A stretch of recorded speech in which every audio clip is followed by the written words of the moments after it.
Chapter 781.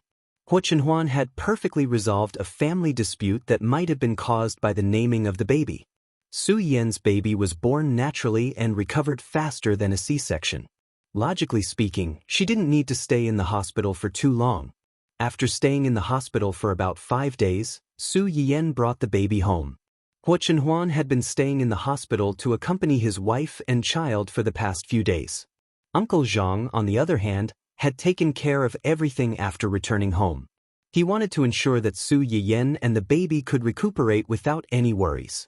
The most obvious change was Su Yan's postnatal confinement menu. Steamed eggs with minced meat, Crucian carp tofu soup, peanut pork trotter soup, peanut rice porridge, small wontons, celery and pork slices. Su Yan's eyelids twitched when she saw the dishes on the table. She suddenly had an ominous premonition. She could understand the other dishes, but she remembered that she had never taught the chefs at home to make the Crucian carp tofu soup, peanut pork trotter soup, and peanut rice porridge. How did they? These dishes were made by our chefs. Uncle Zhang smiled and said, "Yes, young madam, you are in urgent need of all kinds of nutrients. These dishes were ordered by the chefs and nutritionists. In order to help you recuperate better, we even contacted your aunt, young madam." Su Yan widened her eyes in surprise. "Before you gave birth? Why didn't I know?" "Young madam, you were already having a hard time when you were pregnant. We all agreed that there was no need to bother you with such a small matter. Everyone in the family, including young master. Su Yan. So I'm the only one who didn't know." Uncle Zhang didn't notice Su Yan's sadness and continued with a smile. "These dishes were learned from the chefs at young madam's aunt's place. It's said that eating them now is effective." A female chef at the side very tactfully took over the conversation. "Urge milk." Su Yan, Hua Chenhuan. A suffocating silence spread over the table until the little fellow at the side felt that he was being ignored and cried out. Su Yan felt as if she had just woken up from a dream. The blush on her face instantly spread from her cheeks to her neck. Hua Chenhuan coughed softly and shot a warning glance at Uncle Zhang, indicating that he should quit while he was ahead. Cheng Xiuqin immediately walked to the stroller and picked up the baby. "Baby, are you hungry? Come, Grandma will take you to drink milk." Before he left, he turned around to look at Su Yan and gave him a critical blow. "They're right. We do need to push them a little. When I gave birth to you, I couldn't drink even if I wanted to. You should drink more."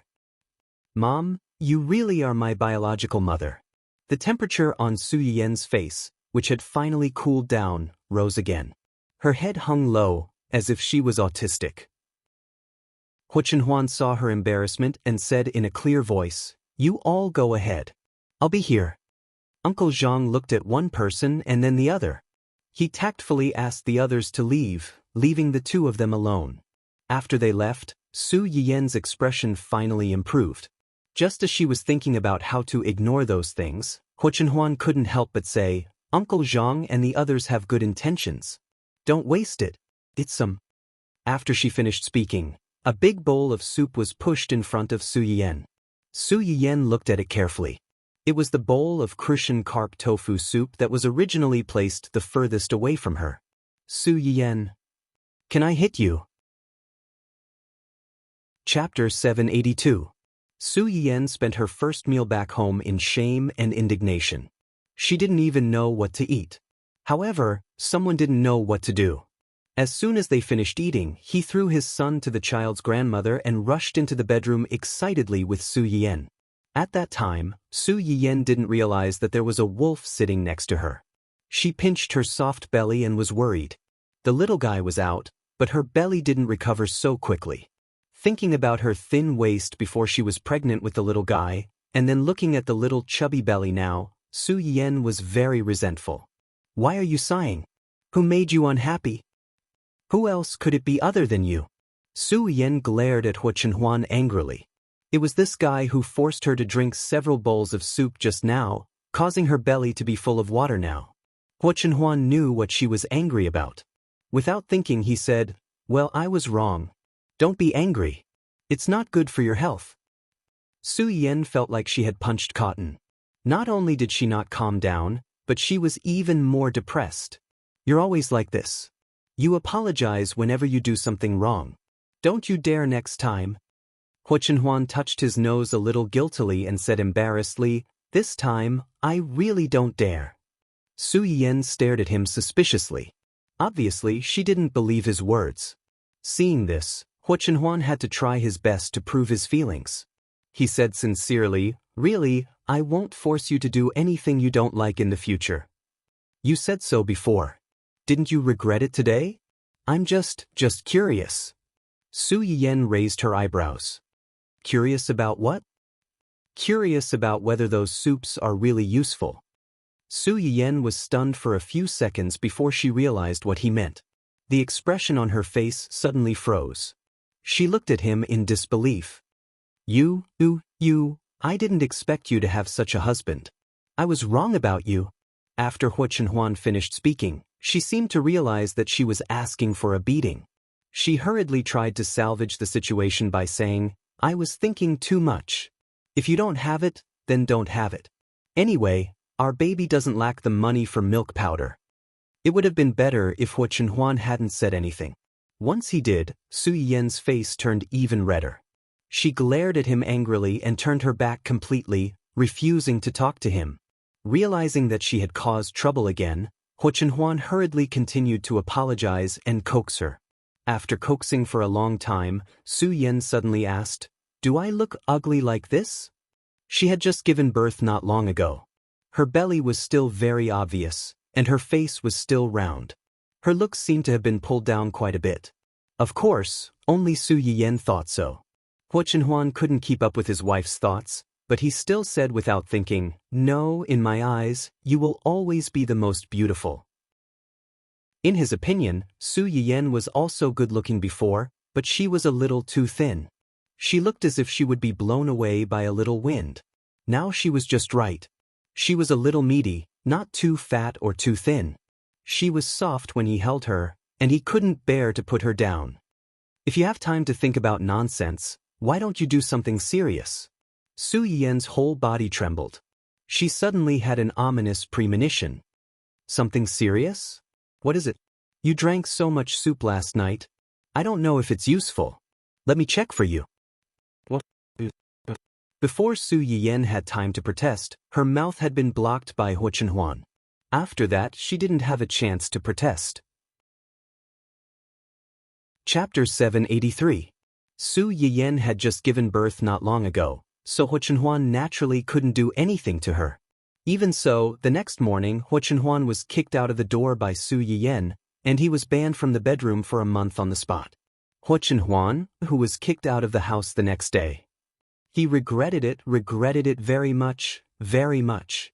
During Su Yiyan's 1-month confinement period at home, she had more to do than when she was pregnant. Cheng Xiuqin reminded her several times, emphasizing that a woman must recuperate well during her confinement period after giving birth. Otherwise, it would be easy to leave a lasting illness. Hua Chenhuan attached great importance to this matter. After hearing Cheng Xiuqin's words, he was even more nervous and didn't let Su Yiyan do any heavy work. As a result, in the following month, Su Yiyan ate and drank every day, but the fat on her stomach didn't go down at all. During this period, Su Yiyan also received a lot of congratulations from her family, friends, and company employees. After Ling Xiaoqi learned that Su Yiyan had given birth, she went to the hospital to visit her once. Now that she heard that she had nothing to do at home and was very bored, and the two of them lived close to each other, she came to accompany her. Little star, I'm your Auntie Xiaoqi. Call me Auntie, call me Auntie." Su Yiyan looked at Ling Xiaoqi, who was standing beside the stroller and playing with her baby for a long time. Even if she didn't get any response, she couldn't bear to leave. She felt helpless and amused. He's only been born for less than a month. How can he speak so early? Moreover, my baby doesn't even know how to call his parents. How can he call you Auntie first? Ling Xiaoqi turned to look at Su Yiyan and said with some pride, "That's not necessarily true. Children are very smart. If you don't teach him to call you early, he might really call me Auntie first in the future." Su Yiyan laughed. "You like my baby so much?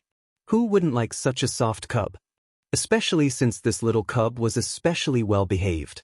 It didn't cry or make a fuss. If you teased it for a long time, it would suddenly smile at you. That smile would make you go soft. Su Yian's eyes flashed and he said with a smile, "Since you like it so much, I'll allow you to have a daughter in 4 years. When that time comes, our Zai Zai will give priority to your family." Ling Xiaoqi. Thank you so much. You're talking as if your son is choosing a concubine. Why must it be within 4 years? Because after 4 years, my baby will be suspected of being an old cow eating young grass. Ling Xiaoqi. Should I praise you for having some self-awareness? While the two of them were busy bickering, a figure suddenly walked over with several plates of fruits and pastries in his hands. After talking for so long, you must be hungry, right? Didn't you say you wanted to eat strawberries? They were delivered today. I just tasted one. It's very sweet and not sour. You should eat more. Ling Xiaoqi sat opposite the two of them. Listening to Hua Qinhuan's fawning coaxing, she almost couldn't help but burp. This public display of affection really didn't give a single dog any way to survive. Looking at the exquisite pastries and fruits placed in front of her, she suddenly didn't know what to eat.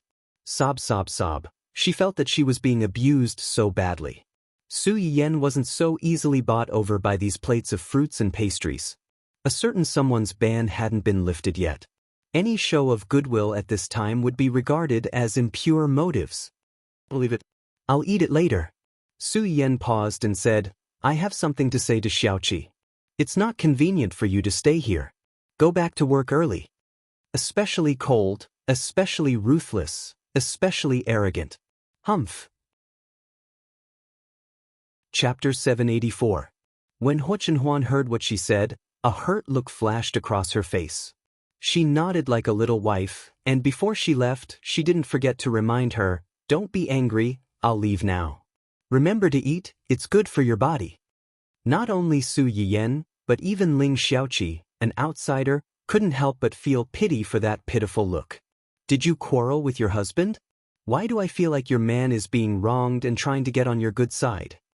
As if waking up from a dream, Su Yiyan secretly cursed a certain someone for being so scheming. She actually deliberately acted pitiful in front of Ling Xiaoqi to force her to give in. I worked so hard to give birth to a chubby baby for him. Shouldn't he be trying to get on my good side? I just asked him to bring me food, and he's being wronged? I used to cook for him every day. So, you're being spoiled because of the baby? When Ling Xiaoqi heard this, her face was full of indescribable emotions. She stared at Su Yiyan as if to say, I didn't expect you to be such a person. Su Yiyan, who was immediately put in the black pot. That trash of a man set me up. It's not that I want to say this, but there's a limit to acting spoiled and being unreasonable. Data shows that many married men cheat on their wives when they're pregnant or shortly after their wives give birth. On one hand, their wives' pregnancy can't satisfy their physical needs. On the other hand, their wives are emotional during pregnancy. In layman's terms, they're more pretentious. Some men are unhappy at home, and it's especially easy for other little white flowers to take advantage of the situation. Once they're together, it's impossible to stop them. Su Yiyan. According to what you're saying, am I acting spoiled now? Or am I being unreasonable? Of course, I'm not saying that it's not good. What's wrong with a wife being a little spoiled after 10 months of pregnancy? Those who cheat during pregnancy are all scumbags. I'm just reminding you not to torment others too much. Look at your man. He doesn't even mind that you're old after giving birth. He doesn't go to his big company and serves you at home every day like you're his ancestor. You're still so noisy. I can't stand it anymore. How many benefits did he give you to make you betray him so quickly? You've changed, you're no longer the little angel who always put me in charge. What benefits can he give me? I'm on the side of reason, not family. Strictly speaking, it's for your own good. If I really drive her away, won't you come crying to me? Su Yiyan cried, you dare to raise such a vicious flag? I suspect that you're a spy sent by my opponent to curse me. Also, what do you mean by old and yellow? Are you saying that I'm ugly now? Ling Xiaoqi was stunned. She looked at Su Yiyan from head to toe and said sincerely and tactfully, No, you're now exuding the radiance of motherly love. You're so shiny, so bright. Su Yiyan. What the F***ck is this motherly love radiance? Su Yiyan was full of ambition, but Ling Xiaoqi's words shattered it into pieces. She was in a trance. When Hua Chenhuan came down from upstairs, Ling Xiaoqi had already left. Yuan Yuan was wearing its little apron and walking around, busily making milk for the baby. This care-type robot was only responsible for cleaning the house and trimming the garden since it entered the house. It was really a waste of its talents. Now that there was a baby in the house, its series of functions could finally be put to good use. These few days, it was so busy that it no longer had to worry about its skills rusting due to idleness. Chapter 785. Hua Chenhuan walked down again and found that Su Yiyan was curled up into a small ball on the sofa alone. If he didn't look carefully, he really couldn't find her. Hua Chenhuan was stunned for a moment, thinking that something had happened to her. He hurriedly went downstairs and ran to her. He reached out and touched her forehead. "What's wrong? Are you not feeling well?" Su Yiyan was also stunned when she saw him suddenly rushing over. She immediately pouted and didn't care that they were still in a cold war. She said aggrievedly, "Xiaoqi said that I am now exuding the radiance of motherly love. Does she mean that I am old?" "Of course not," Hua Chenhuan retorted without thinking. At the same time, he felt that his wife's mood was a little strange recently, so he couldn't help but worry. However, he temporarily suppressed this worry and coaxed with a faint smile. "She means that you have become more mature after giving birth. Mature men are very charming, and so are mature women. I think you are more beautiful and charming now than before. If possible, I want to take this opportunity to hide you at home and never show you to other men outside." Hua Chenhuan's coaxing made Su Yiyan's face look a little better, but she still confirmed again, "Really?" "Of course it's true." Hua Chenhuan leaned over and kissed Su Yiyan's forehead.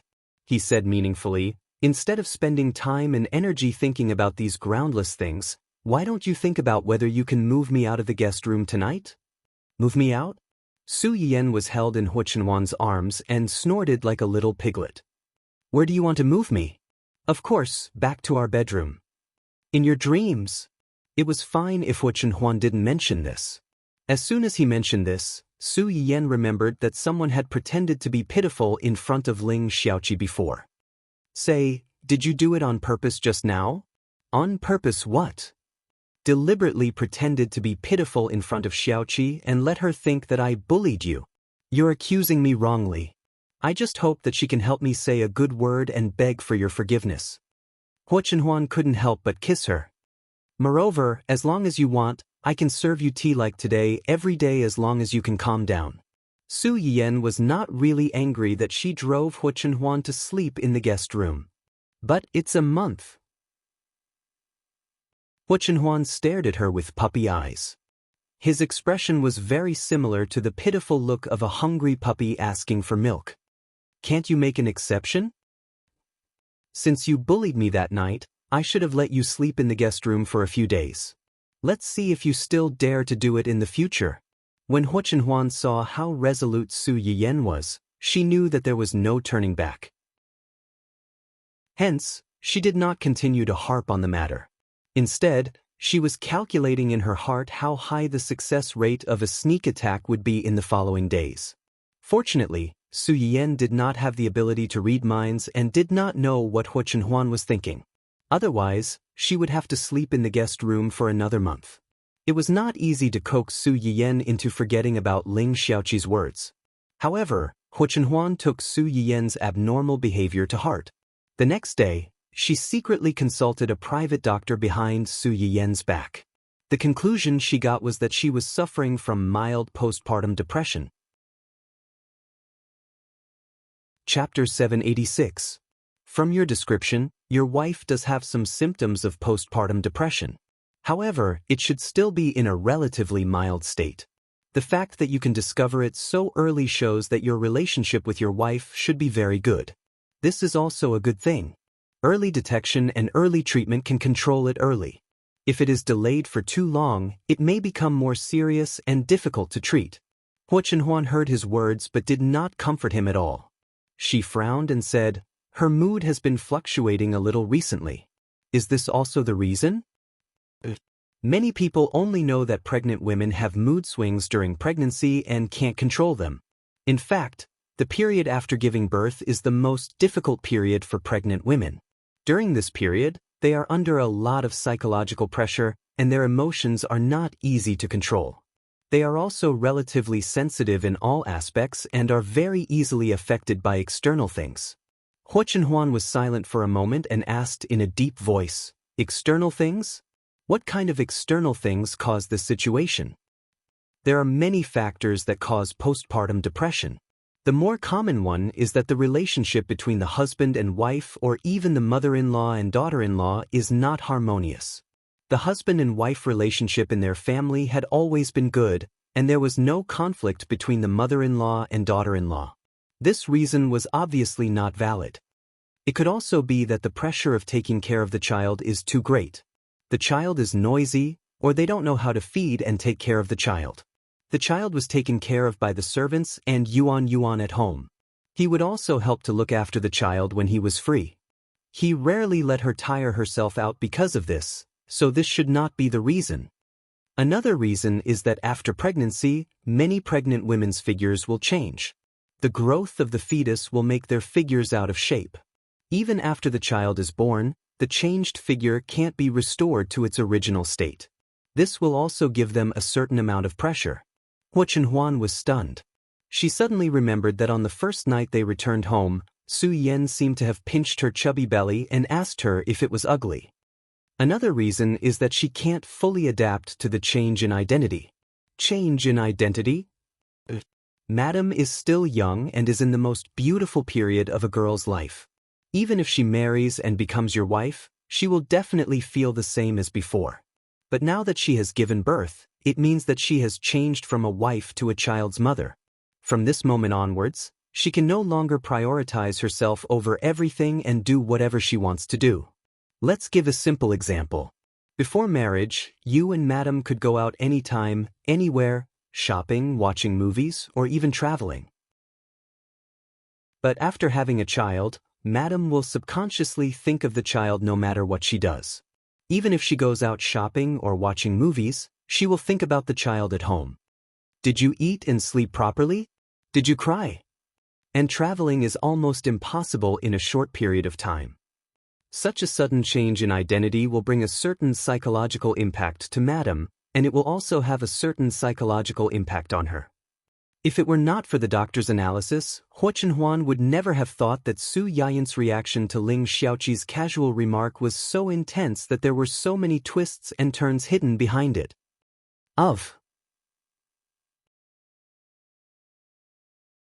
Chapter 787. The doctor gave a lot of suggestions, and Hua Chenhuan carefully noted them down one by one. Since then, Su Yiyan felt that Hua Chenhuan had changed. It was not that she had changed for the better, but that she had become more clingy. Other than the necessary meetings and urgent company matters, Hua Chenhuan basically stayed at home and tried to find food for her to eat. From time to time, she would prepare some surprises to cheer her up.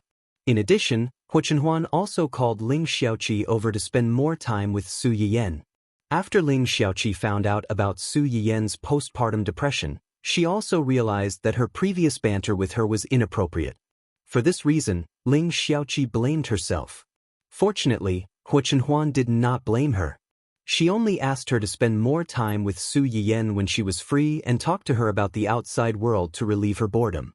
Ling Xiaoqi naturally agreed. With the efforts of the two, Su Yiyan's situation gradually improved. Even Qing Xiuqin, who was passionate about raising his grandson, did not realize that his daughter had a short period of depression after giving birth. In addition to taking care of Su Yiyan meticulously, Hua Chenhuan also wanted to find something to divert her attention. However, she had not found the right opportunity. However, things soon came knocking on her door. As the baby's 1-month-old birthday approached, there was good news from the research institute. The medicinal seeds that Su Yiyan had previously given to the research institute, such as lotus seeds, wolfberries, Chinese motherwort, red dates, and other medicinal herbs that had a relatively short planting cycle, had been harvested and could officially be sold on the shelves. This could be said to be a great benefit for the loyal viewers who had been waiting in line for more than a year and had yet to make a reservation. As soon as the Research Institute made the announcement, the viewers in Su Yian's live broadcast room spontaneously acted as the tap water. All kinds of retweets, comments, and likes came like a dragon. In a short while, it was pushed to the top of the trending list, letting many people know about it. Originally, the development of this matter was quite joyous. However, at this time, a few verified accounts suddenly appeared and criticized this was just a false marketing to deceive the world. The so-called ancient Earth's medicinal herbs did not exist at all. It was a virtual thing. There were even a few people who were particularly aloof, hinting that the Research Institute had deliberately created an internet celebrity to deceive the masses in order to apply for research funding from the higher-ups. For the sake of his own interests, he had completely thrown the lives and health of everyone to the back of his mind. It was truly despicable. Where did these old farts pop out from? Also, where did this stupid medical association come from? Considering that his younger sister had just given birth, Su Yuxuan, who had successfully taken over his younger sister's work and contacted the Research Institute to promote the Chinese medicinal herbs to the market, almost couldn't help but swear on the spot. Although not many people paid attention to those verified accounts, if one were to search for them, they would find that these people were basically the seniors of the medical association. In the eyes of ordinary people, they were representative authoritative figures and professional insiders. After these people jumped out to criticize for a while, the medical association that they were backed by also jumped out to make a specious post. Although there were no clear statements to support these people, it was difficult not to associate them in this sensitive period. Many people might not dare to have any dissatisfaction with the Research Institute, but they had a preconceived suspicion of Su Yiyan and the Chinese medicinal herbs that were about to be promoted. Chapter 788. Su Yiyan frowned as she listened to her brother's complaints. She knew about the Chinese Medical Association. The Chinese Medical Association, as the name suggested, was an association that controlled the right to use all kinds of drugs. However, not all drugs were in their hands. Logically speaking, the Chinese Medical Association would have been the best choice if she had wanted to hand over those Chinese herbs. However, she had never considered the association at all and had instead handed the herbs to the Research Institute. Firstly, it was because her grandfather was more familiar with the Research Institute. If she wanted to seek protection, the Research Institute was obviously more suitable than the Chinese Medical Association. Secondly, she had also heard of the Chinese Medical Association. In her previous life, the association had several internal disputes because of profit issues. On the surface, it seemed peaceful, but in reality, there were constant disputes, and its reputation was not very good. If she handed those Chinese herbs to them, she would be lucky if they did not bite off a piece of meat from her, let alone seek protection. Huo Chenhuan had asked people to monitor all kinds of public opinions about Su Yiyan on the internet. As soon as these people jumped out, her subordinates spontaneously ran to investigate. While the siblings were talking, Yu Zian and the others had already sent the information they had found to Huo Chenhuan. The Chinese Medical Association developed an anti-cancer drug a week ago, and it caused a sensation in the industry. Su Yiyan narrowed her eyes and sneered. No wonder. It seems that we have touched someone else's cheese. They had just developed an anti-cancer drug, and the Research Institute had announced that they would promote Chinese herbs. It was impossible to say that this had no impact on the Chinese Medical Association, which had always had the right to speak about drugs. However, this matter could have been a win-win situation for both sides, but the Chinese Medical Association had obviously not considered this point. Instead, they had directly sent the Chinese herbs and the Research Institute to the teeth of the storm. Did they really think that they could cover the sky with one hand and do whatever they wanted? Did they really think that they could do whatever they wanted and look down on others? Ha! Su Yiyan sneered. No matter how good a thing was, as long as it was related to capital, it would become utilitarian and sharp. Take drugs, for example. They were supposed to be used to save lives and heal the injured, but in the end, they had become a tool for businessmen to pursue fame and profit. The Chinese Medical Association has a reputation, and these old guys have some reputation in the industry. I'm afraid this won't be easy to handle. What do you plan to do? What do you mean? You don't have to do anything. Do nothing. Isn't that? Su Yuxuan looked at her sister. She almost thought that she had lost her mind after being pregnant for 3 years. She was so upset that she had given up on herself. What's the hurry? The promotion of Chinese medicinal herbs was only the first step. If they couldn't even achieve this step, it would be impossible to promote more complicated pharmacology and Chinese medicine. Don't worry, there are people who are more anxious than us. Su Yiyen's guess was right. There were indeed people who were more anxious than them. They were the seniors who had listened to Su Yiyen's lectures in a university. They were different from the pioneers who relied on the Chinese Medical Association to stand up straight.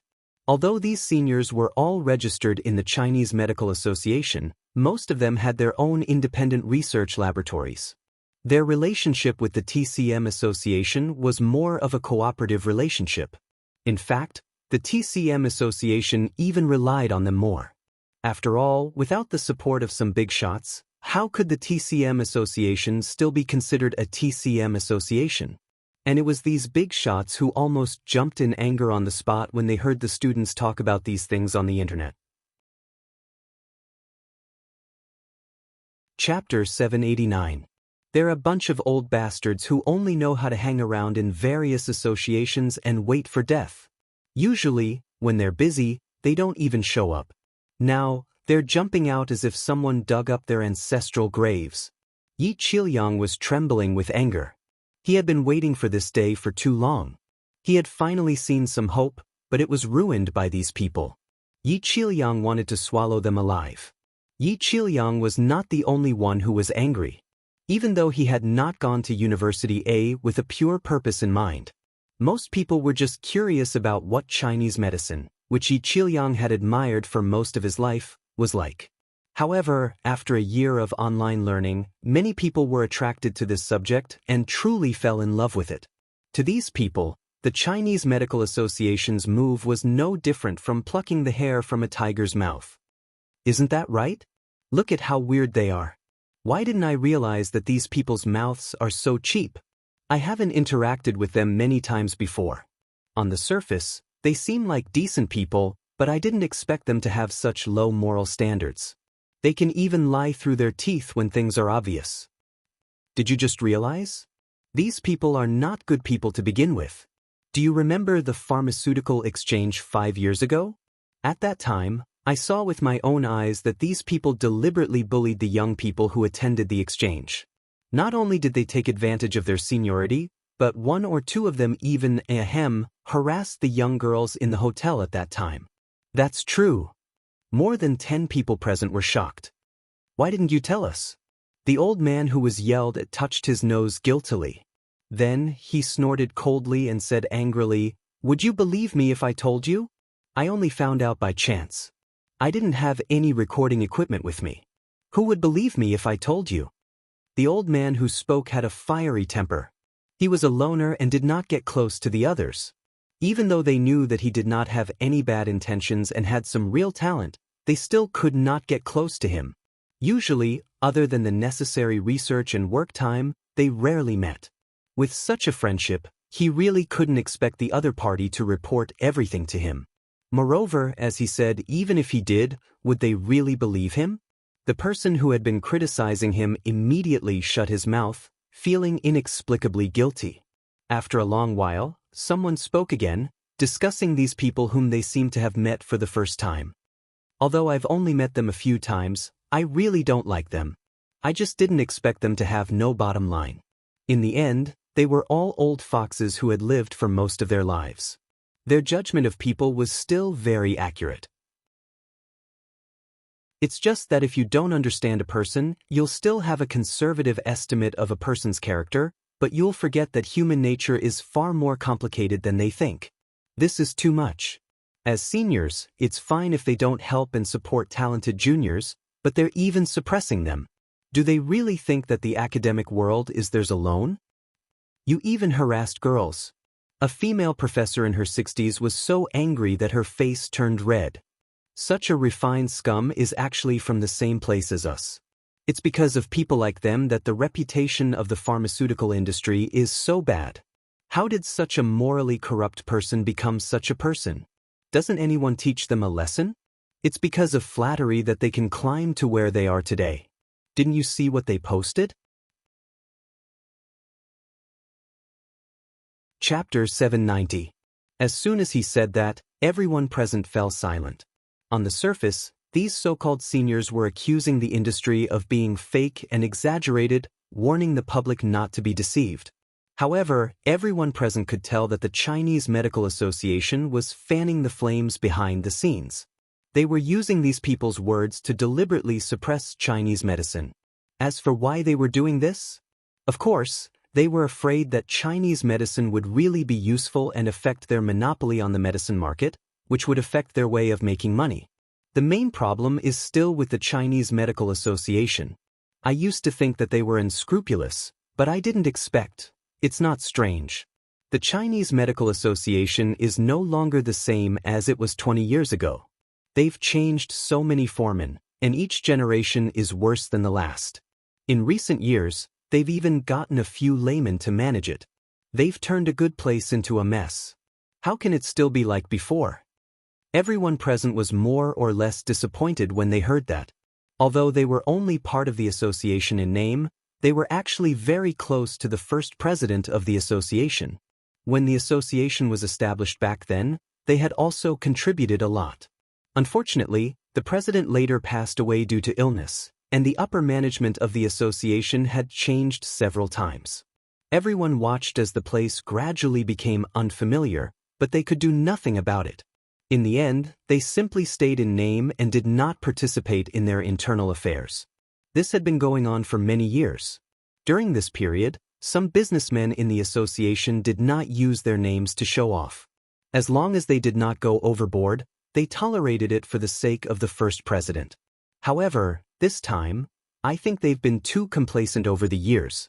They've forgotten their own capabilities and their original intention of establishing the Chinese Medical Association back then. As soon as Yi Qiliang said this, everyone fell silent again. After a long time, someone finally asked, "What are you going to do?"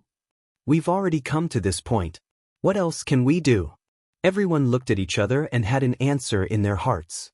When the Chinese Medical Association first discovered that people were discussing Chinese medicine online, they did not pay much attention to it. In their opinion, even if this was true, these Chinese medicine would definitely be very delicate, since they would become extinct during the migration process. Even if they could really grow and survive, they would definitely not be able to promote it to the whole nation. It would not affect them. It was this contempt that caused them to be in an awkward situation at this moment. A week ago, they chose the most appropriate time to announce the news that the cancer drug was about to hit the market, which caused a sensation. In the end, this popularity only lasted for less than a week. It was actually suppressed by the Research Institute, a Chinese herbal medicine that came out of nowhere. The higher-ups of the TCM Association were furious when they found out about this. They also felt an unprecedented sense of crisis in their hearts. Over the past few years, the TCM Association had been the dominant force. There was almost no one in the industry who could compete with them. Over time, they had become accustomed to this comfort and took it for granted. Now, an unknown factor had suddenly emerged, and this unknown factor was backed by the Research Institute. After everyone panicked, their unanimous reaction was to strangle it in the cradle before it truly rose. For this reason, they reacted quickly. They found a few obedient seniors and asked them to set the pace on the internet. At the same time, they mobilized the Internet Water Army and the official account of the Chinese Medical Association to ensure that Su Yiyan and the researchers were implicated. There was no way to clear their names. Chapter 791. Things were indeed developing in the direction they had expected. The higher-ups were also proud of their wise decision. However, their joy did not last long. They received news from their subordinates that more than 10 old professors who were originally under the association had collectively sent resignation letters. From that day onward, they would no longer be affiliated with the association. This news was like a bolt of lightning that struck the association.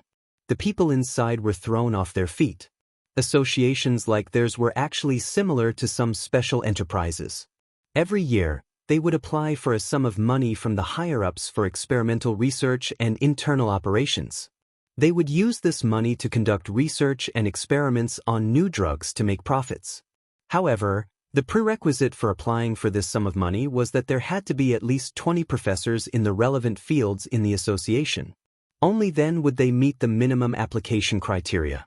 This was also the main reason why Yi Qiliang and the others were only affiliated with the association in name, but no one dared to give them any attitude. Now that more than 10 of the 20 old professors had suddenly left, everyone was dumbfounded. There were more than 10 of them, not just a few. No matter what industry they were in, as long as they could be called seniors, they were a scarce resource. With so many of them leaving at once, where were they going to find people to fill this huge hole?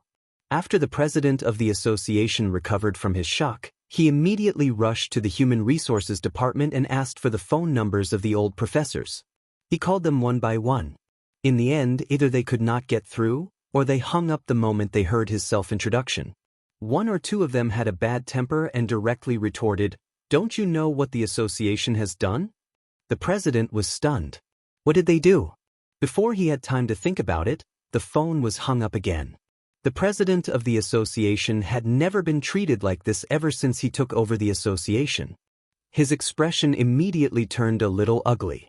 Just as he was wondering if he should continue calling or devise a countermeasure early to find people to fill this huge hole, he first found out why these people had suddenly resigned. These people had just sent their resignation letters to the association and then reposted the post from the Research Institute to express their anticipation and support. Seniors of their age usually did not surf the internet. Even if they occasionally posted something, it was basically some academic information that was like a heavenly book to ordinary people. Therefore, not many people noticed when they first shared the post. The only one that stood out was Yi Qiliang. Because he had stood up for Su Yiyan before, Su Yiyan's audience paid attention to him. Although the other old professors were not as famous as those celebrities who would have a large number of fans following them whenever there was a slight commotion, there were quite a lot of students under their public accounts.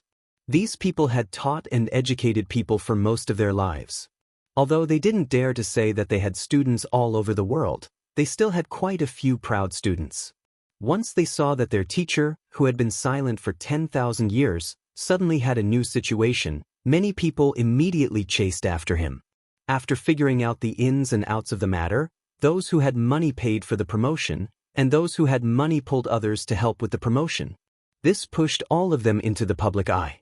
At this moment, the debate between the Research Institute and the Chinese Medical Association on the internet had yet to die down.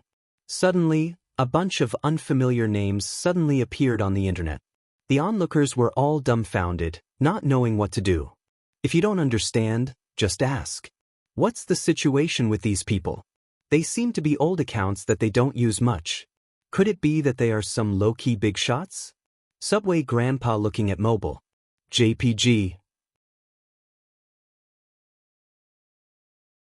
Chapter 792. Be good and use the search engine well. There will be a surprise. In the face of the unknown, some people would wait for others to come back and explain it to them, while some people would find out the truth by themselves when others asked them to explain it to them. F***CK, they're back after the investigation. I'm a little dazed now. Most low-key people are really big shots. F***CK, no wonder some of the names here look familiar. They once appeared in the textbooks and tortured us when we were students. How can they not be familiar? I only have some impression of this Professor Yi. Last time, when the streamer was criticized in a sarcastic manner, he came out to speak up for her. At that time, someone asked me to explain this big shot's life history. Now that I think about it, it still feels magical. People always feared and worshipped powerful people, especially those who appeared in the textbooks. Many of them were the goals that students worked hard for. Yi Qiuyang and the others had many professional fans. It was rare for them to meet a professional in the entertainment industry, so they naturally had to give their mentors enough face. One by one, they told them about the glorious history they had caused. A few of the old professor's students even quarreled over whose mentor was more powerful. The way they quarreled was by constantly throwing their mentor's research results and past glory at each other. The netizens who silently witnessed the fight between the immortals were speechless. They were just watching the show. Why did they have to accept being crushed by geniuses? The aggrieved underachievers almost cried out loud. This show is giving me indigestion. As an underachiever who barely passed, I'm actually watching the gossip of a big shot. "Aw, I'm not worthy." These words were the thoughts of all the underachievers present. Soon, someone realized that something was wrong. Am I seeing things? A few of these people are members of the Chinese Medical Association according to their online information. But didn't the Chinese Medical Association just tear apart the female streamer and the researcher not long ago? What's going on now? Are they slapping themselves in the face or are they fighting among themselves? Yes, I noticed it too. It's just that I didn't dare to say anything when I saw a bunch of immortals fighting. I was afraid that I would be implicated. Their doubts soon brought the topic back to the beginning. It was about whether these people were internal members of the TCM Association, whether there was internal strife in the TCM Association, and why. This time, whether the popularization of Chinese medicinal herbs in the Research Institute was related to the internal strife, or if they were just innocently involved and suffered an unexpected disaster. A series of topics continued to ferment. Many media outlets smelled a trace of something unusual and began to make up all kinds of melodramatic guesses. By the time the higher-ups of the association realized that things were completely out of control, it was already too late to contact the seniors and beg for mercy. Yi Qiuyang and the others released a joint statement not long after someone mentioned their identities as members of the Chinese Medical Association. He expressed that he did not agree with the current philosophy of the TCM Association, and that he would withdraw from the TCM Association as of today. From now on, he would go his separate ways. This clean and straightforward explanation was not only a slap to the TCM Association's face, but it also shocked the onlookers. Soon after, an insider revealed that more than a dozen seniors of the TCM Association had submitted their resignation letters because they were dissatisfied with the new decision of the higher-ups of the TCM Association to suppress the Research Institute. They had completely announced their departure from the TCM Association. Chapter 793. This revelation could be said to have completely torn off the hypocrisy of the Chinese Medical Association. It also made many people begin to suspect the intentions of the few verified accounts who suddenly appeared to question Chinese medicine. They were all authoritative figures, but those people's reputation, status, and achievements could not compare to Yi Qiuyang and the others. When both sides were professionals, outsiders would naturally be more willing to believe the more capable side.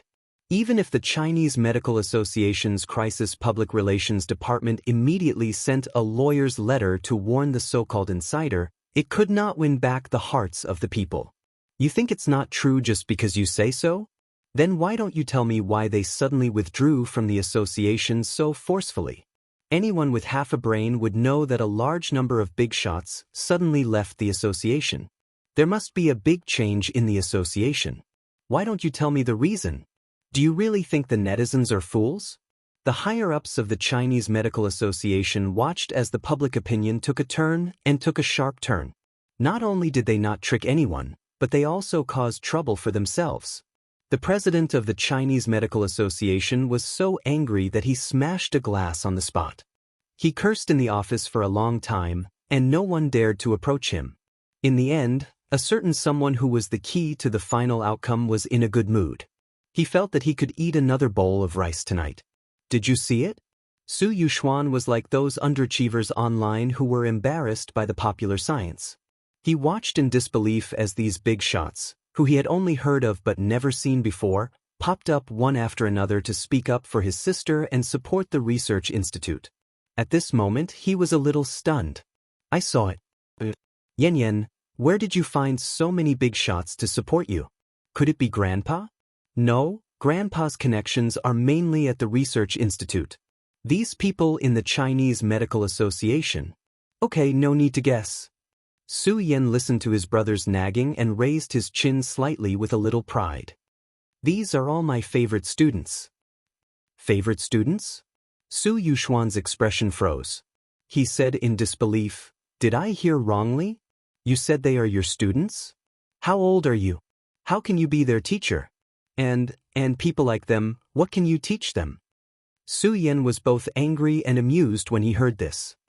Do you look down on your sister that much? This is not a matter of whether I look down on her or not, it's… Su Yen looked at him with a faint smile. What is it? Su Yuxuan's intuition told him that something was wrong. He frowned slightly and turned to look at Huo Chenhuan. To confirm, is what she said true? Huo Chenhuan knew what was going on.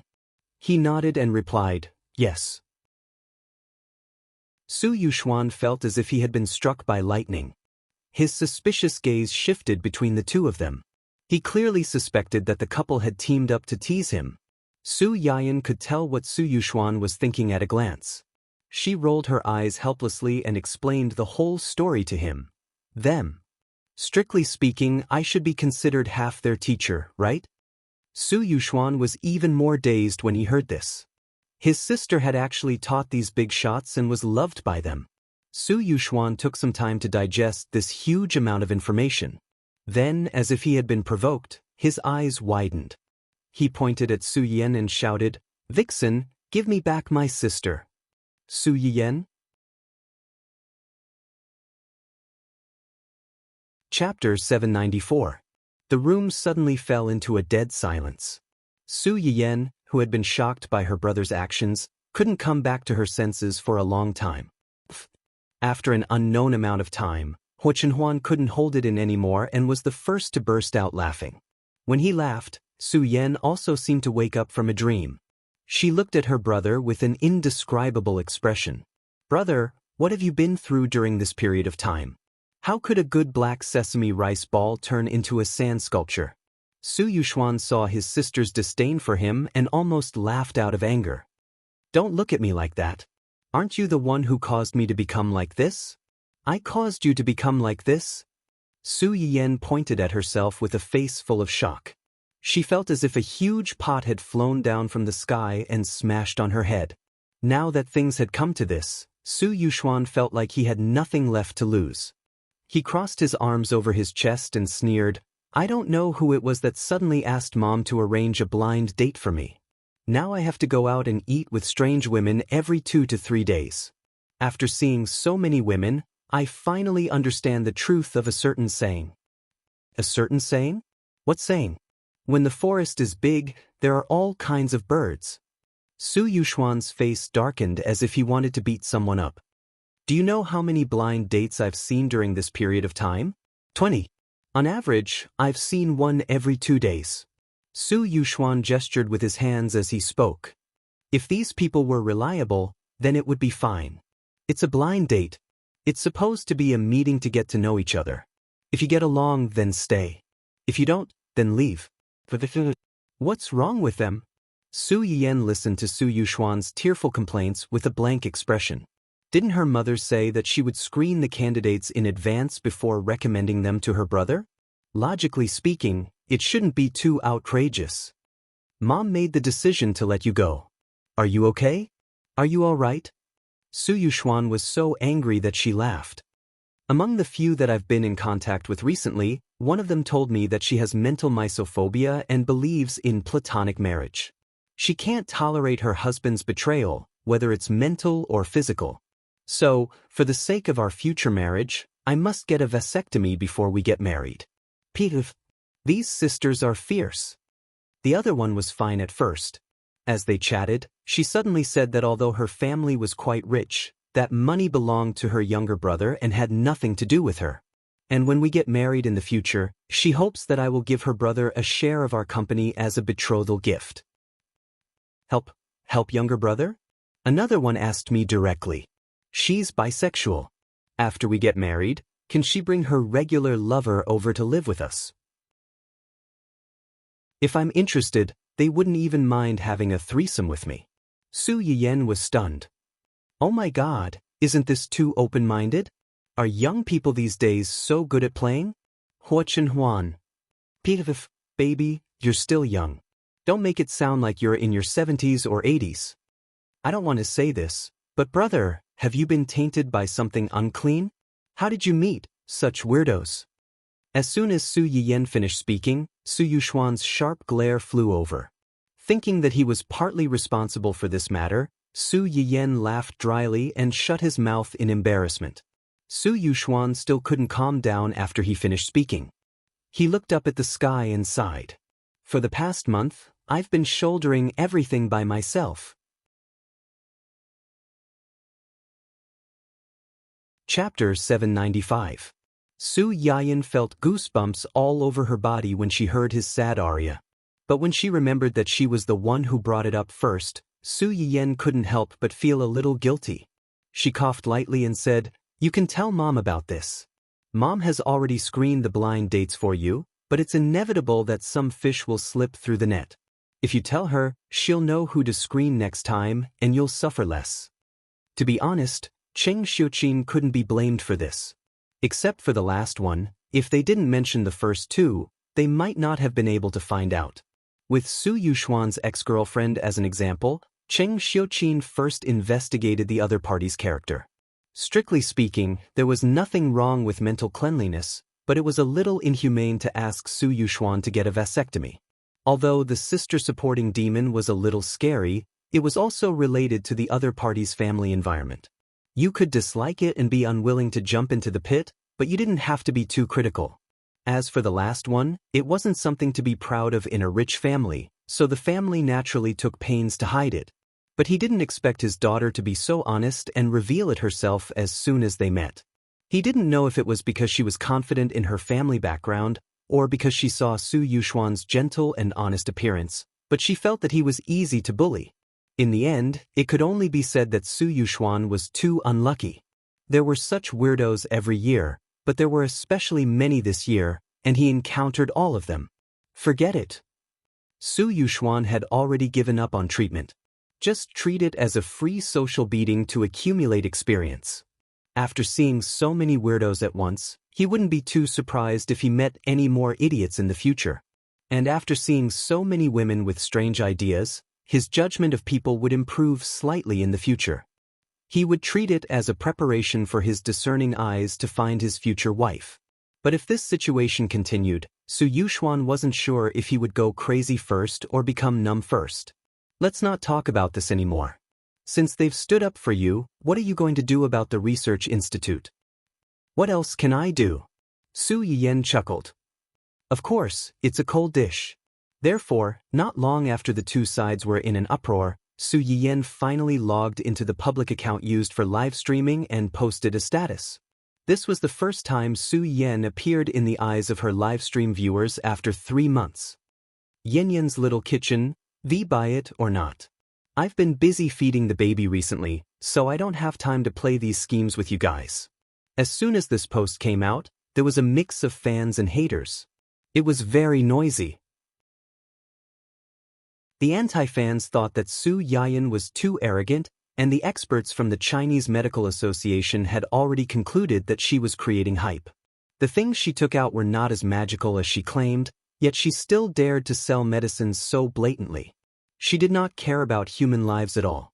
The loyal audience in Su Yiyan's live streaming room was already overjoyed by the appearance of Yi Qiliang and the others. When they saw Su Yiyan's post, they instantly straightened their backs and quickly retorted. If you don't want your eyes, you can donate them. Thank you. What's with the Chinese Medical Association's experts? They're just unscrupulous businessmen who take advantage of their seniority. They feel that the host and the research institute threaten their interests, so they poured a basin of dirty water on her. It's really disgusting. Upstairs, why are you still shutting your eyes and criticizing her? Even if you don't ask us old viewers, you should ask the big boss's students if they agree.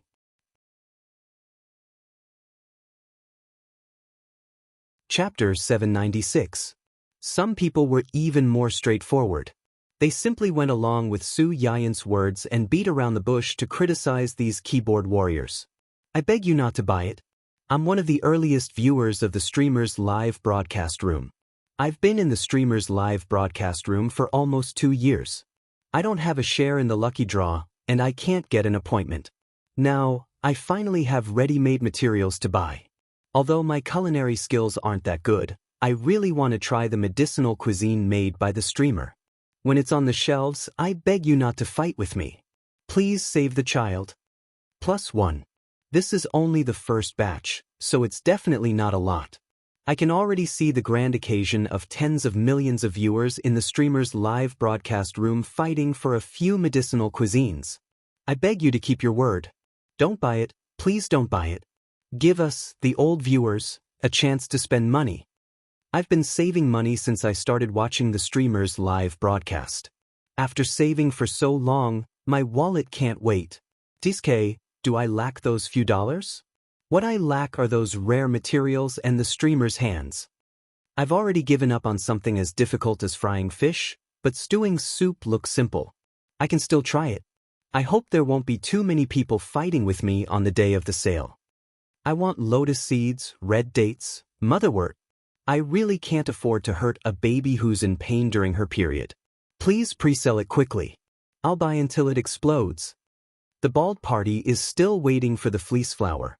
I went to the research institute to send a private message to the editor, Bao Bao. They said that the cultivation has already begun, but it'll take at least 2 years for it to mature and be sold.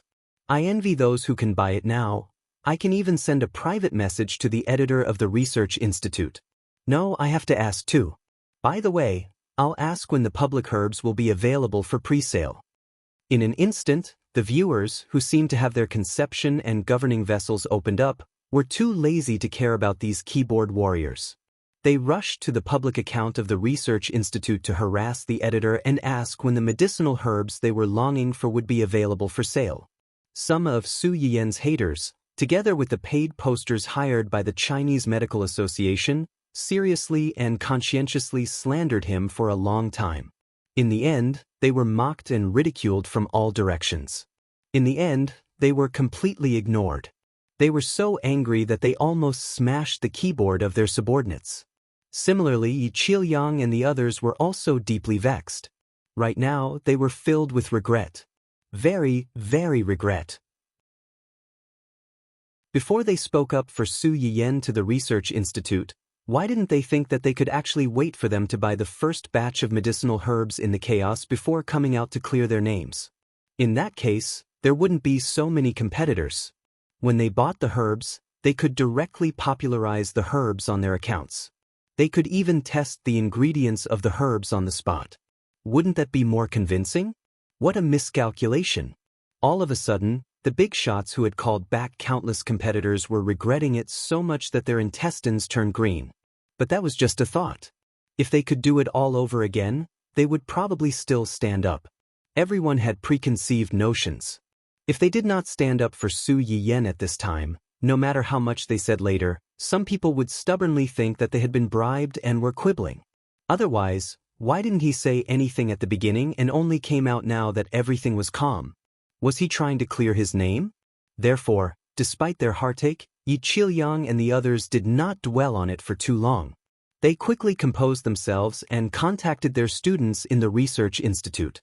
They hoped that these people would give them the green light to buy a few more medicinal herbs as teaching materials since they had taught them for a period of time. Chapter 797. Su Yiyan did not pay much attention to the subsequent storm on the internet. Just like the status she had posted, buy it or not, take it or leave it. She had only taken out those Chinese medicinal herbs in the hope that she could help some people in need while seeking refuge. After handing the herbs over to the research institute, Old Master Cheng gave her a small research and planting factory in order to make the Chinese medicinal herb masters famous. The Chinese medicinal herbs that the Research Institute had announced to be produced were grown by this factory in cooperation with the Research Institute's technicians. Most of the people in this factory were Old Master Cheng's former subordinates and were trustworthy. After Su Yiyan took over the factory, she did not spend much time managing it. She only asked the people inside to cooperate with the research institute's technicians and plant the herbs well. She did not expect to make money from this. Opportunities had to be grasped by oneself. Just like how you could never wake up a person who was pretending to be asleep, you could never save a person who was determined to die. For Su Yiyan, those people who clamored not to buy the herbs did not affect her. There were so many people in the world, and there were always people who knew what was good for them. She would not lose anything. On the other hand, those who could have used these herbs to treat their illnesses would miss the opportunity to relieve their pain because of others' opinions. In this way, who would be at a disadvantage? Su Yiyan was not a saint, and she did not have the habit of raising ungrateful people. Those who believed in her would naturally believe her, and those who did not, she would not force them. She did not owe them anything. Su Yiyan had no intention of getting entangled with these people, but Huo Chenhuan did not have such a good temper. After Yi Qiliang and the others jumped out to support the Research Institute and Su Yiyan, the Chinese Medical Association did not say anything and tried to pretend to be dead until the end. During this period, it was not that they did not hire fake reviewers to create momentum and categorize this matter as a private grudge within the Chinese Medical Association. Unfortunately, as soon as these fake reviewers posted their words, they were strangled to death by a large number of netizens who retaliated. They could not even make a splash. When the higher-ups of the Chinese Medical Association saw this, they did not dare to act rashly, especially those who spoke first. These people were used to having things go smoothly.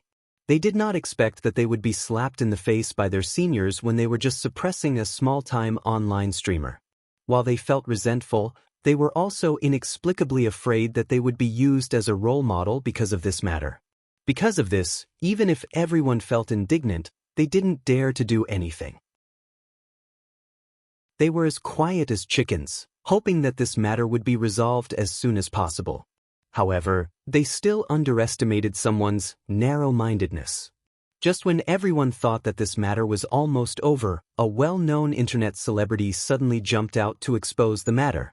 He even reported the few old guys who first jumped out to smear Su Yiyan's reputation. In his own words, he had been eating melons happily recently. Out of curiosity, he looked into the background of the demon and ghost that started the rhythm at the beginning. He didn't expect to eat such a big piece of rotten melon. He felt that he couldn't be the only one who was disgusted, so he released this rotten melon. It was better for everyone to be disgusted than to be alone. It was a very infuriating statement, but it unexpectedly attracted a large crowd of onlookers. As a result, many people were disgusted when they heard this. What the hell is this? Plagiarizing results, suppressing newcomers, harassing waitresses, embezzling public funds for kickbacks? What kind of demons and ghosts were these?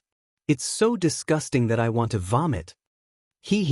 There were still people who said that they were very powerful and were the authoritative figures in the industry. They used these people's sarcastic words to smear our streamer. Does your face hurt now? These are the seniors that you admire? I think they're more like old beasts. Chapter 798. Suppressing newcomers and plagiarizing students' research results for their own.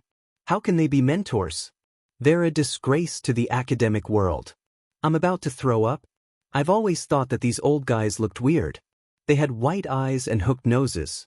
To put it bluntly, they had pointy mouths and monkey cheeks. Now that I've seen the video of them harassing and raping the waitress, I'm really going to throw up. What kind of scum are they? I didn't understand why Professor Yi and the others would suddenly withdraw from the association. Now that I've seen this, I finally understand. Fortunately, they withdrew. Otherwise, they might have been dragged down by this group of trash and vermin and lost their integrity in their later years. This Big V's revelation directly pushed the few people who pretended to be dead and the association to the forefront of the storm once again. Among the few people who were exposed, 3 of them were involved in academic fraud. They plagiarized students' research results and took them for themselves. These 3 people were indeed quite capable in their early years. Unfortunately, they had seen too much of the Huahua world outside and were used to being flattered. They had long forgotten how they had worked their way up step by step. After years of sensual pleasures, how could they be expected to spend as much effort on academics as before and produce amazing research results? In order to protect their positions in the association, they began to take unconventional measures. They recruited talented students and took their research results for their own use to improve their reputation. With a good reputation, they would attract more talented students. They would have more and better targets to suck blood from. There would be an endless stream of them. A great man once said, "When the profit reaches 10%, they'll be tempted. When the profit reaches 50%, they'll take the risk. When the profit reaches 100%, they'll dare to trample all the laws of the world. When the profit reaches 300%, they'll dare to risk being hanged." It seemed exaggerated, but that was the reality. It was a bloody reality that buried countless rotten bones. At first, they were still a little anxious. It was not because they felt guilty toward those students, but because they were worried that this matter would be exposed and affect their reputation and future. However, they gradually stopped being afraid because those students' foundation was not as good as theirs. They could only swallow their grievances helplessly. After a few times, they began to become unscrupulous and even took it for granted. Needless to say, the two of them had harassed the waitress before, so they didn't take it seriously at all. In this world, the protection of girls was not comprehensive. In their opinion, if this kind of thing were to spread out, the girls would still be the ones to suffer. So what if a man was a little flirtatious? Who knows, there might even be some D**CK cancer who would turn around and scold the girl for being shameless and seducing him on purpose. After all, some straight men even thought that a girl wearing a slightly shorter skirt was a sexual hint. In the end, the one who embezzled public funds and took kickbacks was because he was related to the current president of the association. Originally, his ability was not enough to enter the association, but because of his nepotism, he was accepted as an exception. For this reason, he often used the chicken steak as a token of authority and used this relationship to bully the newcomers, seeking benefits for himself. The president might not know about the commission, but the fact that the two of them were relatives was enough for people to pin the blame on him. After all, this person's existence was evidence of him abusing his power for personal gain. It was not wrong to be implicated by him now.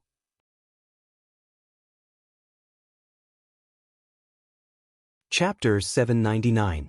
Yi Qilyang and the others did not expect there to be a follow-up to this incident. After carefully reading the news, they were inevitably shocked. Preposterous! Preposterous! These people are really, really rotten to the core. The other people's faces did not look good either. Not to mention anything else, just the fact that they stole a student's research results made everyone present feel disgusted. These people were all involved in academia and research, so they naturally knew how much hard work and effort it took to complete a research project.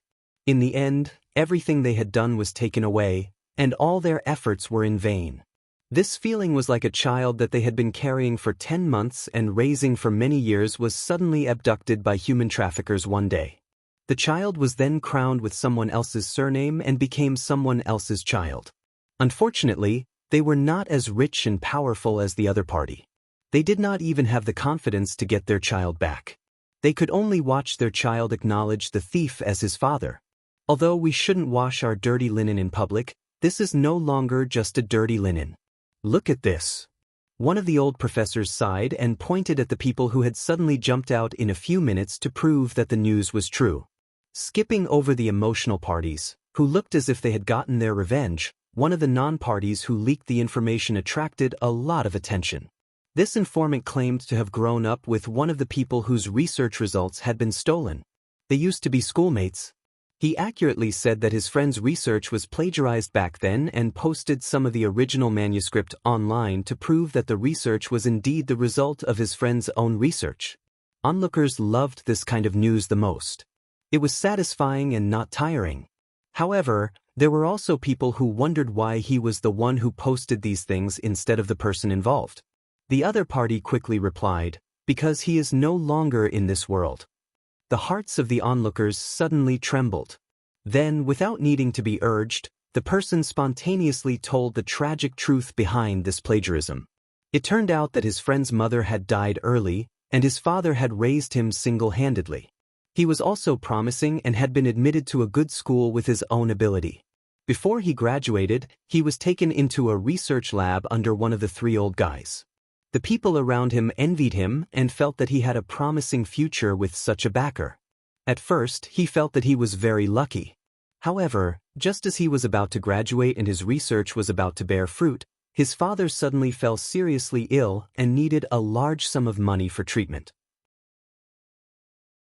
At that time, his friend had tried his best to produce results because only then could he get the money to treat his father, prove his ability, and find a good job to support the family. It was easy to imagine what would happen in the end. The results that he had worked so hard for were snatched away by his mentor. The reputation that he deserved and the money that could save his life, he didn't get any of it. His father didn't have enough money to pay for his treatment and passed away soon after. Not only that, but someone was worried that he would make a scene because of this matter, so he deliberately framed him with the crime of theft, leaving a black mark on his file so that no company would be willing to hire him. After a series of blows, the person involved was completely disheartened. In the end, she walked the path of despair and committed suicide by jumping off a building in her most beautiful years.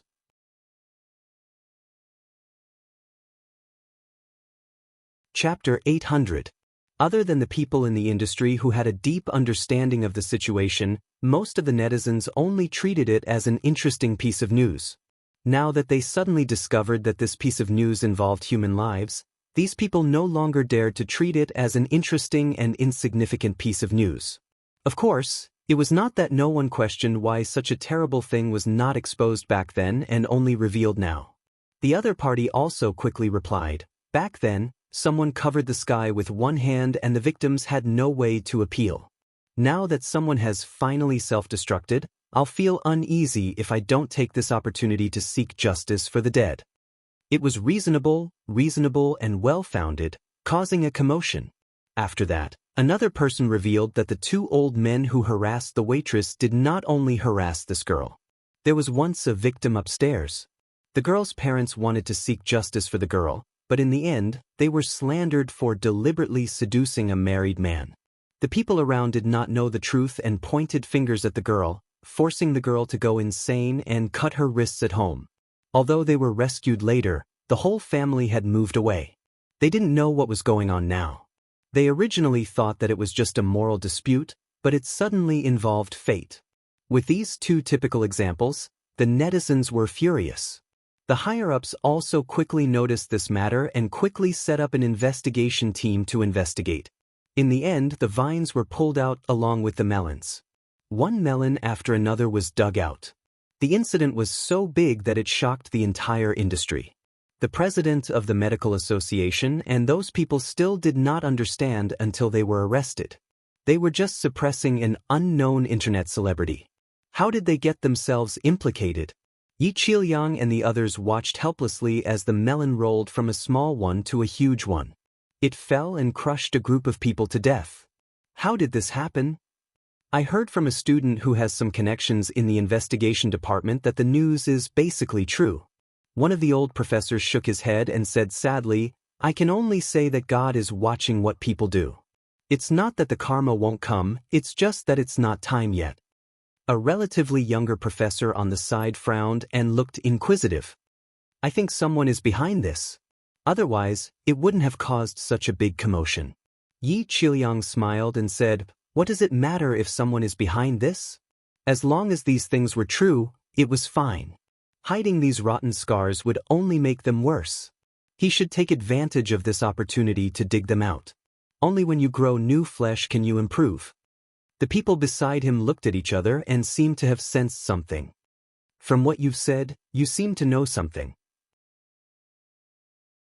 Yi Qilyang didn't refute. He smiled and said, "That little teacher of ours has a good temper and doesn't like to fuss. But the one in her family is someone who dotes on people." Although Yi Qilyang had only met Hua Chenhuan a few times, he could tell that he cared a lot about Su Yiyan. His wife had painstakingly given birth to the child and was in the middle of her confinement period. How could he tolerate that? Everyone was not stupid. They immediately thought of the man who had personally come to the school to pick up Su Yiyan. They had also seen him from afar. You mean? Yi Qiliang did not answer directly.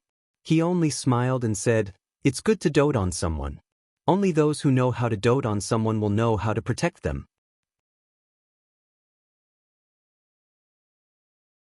Chapter 801. Su Yiyan went offline after she posted that post, so she did not see the chaos that followed. What she posted at that time was not considered a lie. She was about to finish her confinement and was busy preparing for her baby's full moon celebration. Huo Chenhuan remembered the doctor's words and did not stop her from doing these things. She only asked the family to cooperate with her and not let her be too tired. Previously, the background for little Kanji's full moon celebration was the azure blue of the sea. Su Yiyan wanted to give her baby a party that was different from others, so she naturally did not choose this color. After thinking about it, she finally decided to use bright yellow as the main color, which was just right for his name. The venue for the full moon celebration was a hotel under Zheng Qianyang's name. This hotel was transferred to the little guy's name when he was born. Before he came of age, it was temporarily under Su Yiyan's care. In Zheng Qianyang's words, he had nothing in his hands except for these properties. Since the little guy called him granduncle, as an elder, it was not strange for him to give the younger generation a greeting gift in advance. Su Yiyan. This family's habit of giving gifts to each other was really in the same vein. Many people were invited to the banquet. In addition to the relatives and friends of the Hua and Su families, Huo Chenhuan also kept her promise and invited all the employees in the company to join in the fun. Naturally, the employees of Su Yiyan's restaurant and the chefs of Huo Chenhuan's family were in charge of the food for the full moon celebration. Considering that there were too many people coming, they decided to use a buffet style and prepare in advance so that they could make up for it at any time. When the employees of Huo Chenhuan's company found out about it, they spontaneously gave a big red packet to the baby as a congratulatory gift. However, in the end, they basically returned it and only took 6 yuan as a courtesy. Just like that, other people's banquets were filled with toasts, groups of 2s and 3s chatting, hitting on each other, and probing each other. However, at Su Yiyan's banquet, a large group of people walked around as if nothing had happened, eating and eating. Occasionally, there would be a few people who would accidentally take a fancy to the same food as the other party. The man and woman who had taken the same piece of cake froze on the spot and looked at each other in surprise. The girl blinked and looked at the tall and handsome stranger in front of her. She asked tentatively, "You want to eat this too?" "Yes." "I'll give it to you then." The girl was too embarrassed to argue with him. After saying that, she sheepishly took back the tongs and prepared to find something else to eat. The man stared at her for a while. Suddenly, he picked up the pastry with a pair of tongs and placed it on the girl's plate. "You eat it. Compared with this, I actually prefer to eat this." The man smiled at her and reached for the sandwich biscuit on the other side. The girl was shaken by the man's smile. She blushed and said, "Actually, I like to eat this too." "Really? What flavor do you like?" "I like strawberry." "What a coincidence, I also like strawberry flavor." "Nice to meet you, my name is..." "Oh, hello, my name is..." The same situation happened in every corner of the banquet. It meant that something wonderful was sprouting. All the relatives and friends that Su Yiyan could invite were basically here. In addition, a certain person who had disappeared after her and Huo Chenhuan's wedding was also here. Aunt.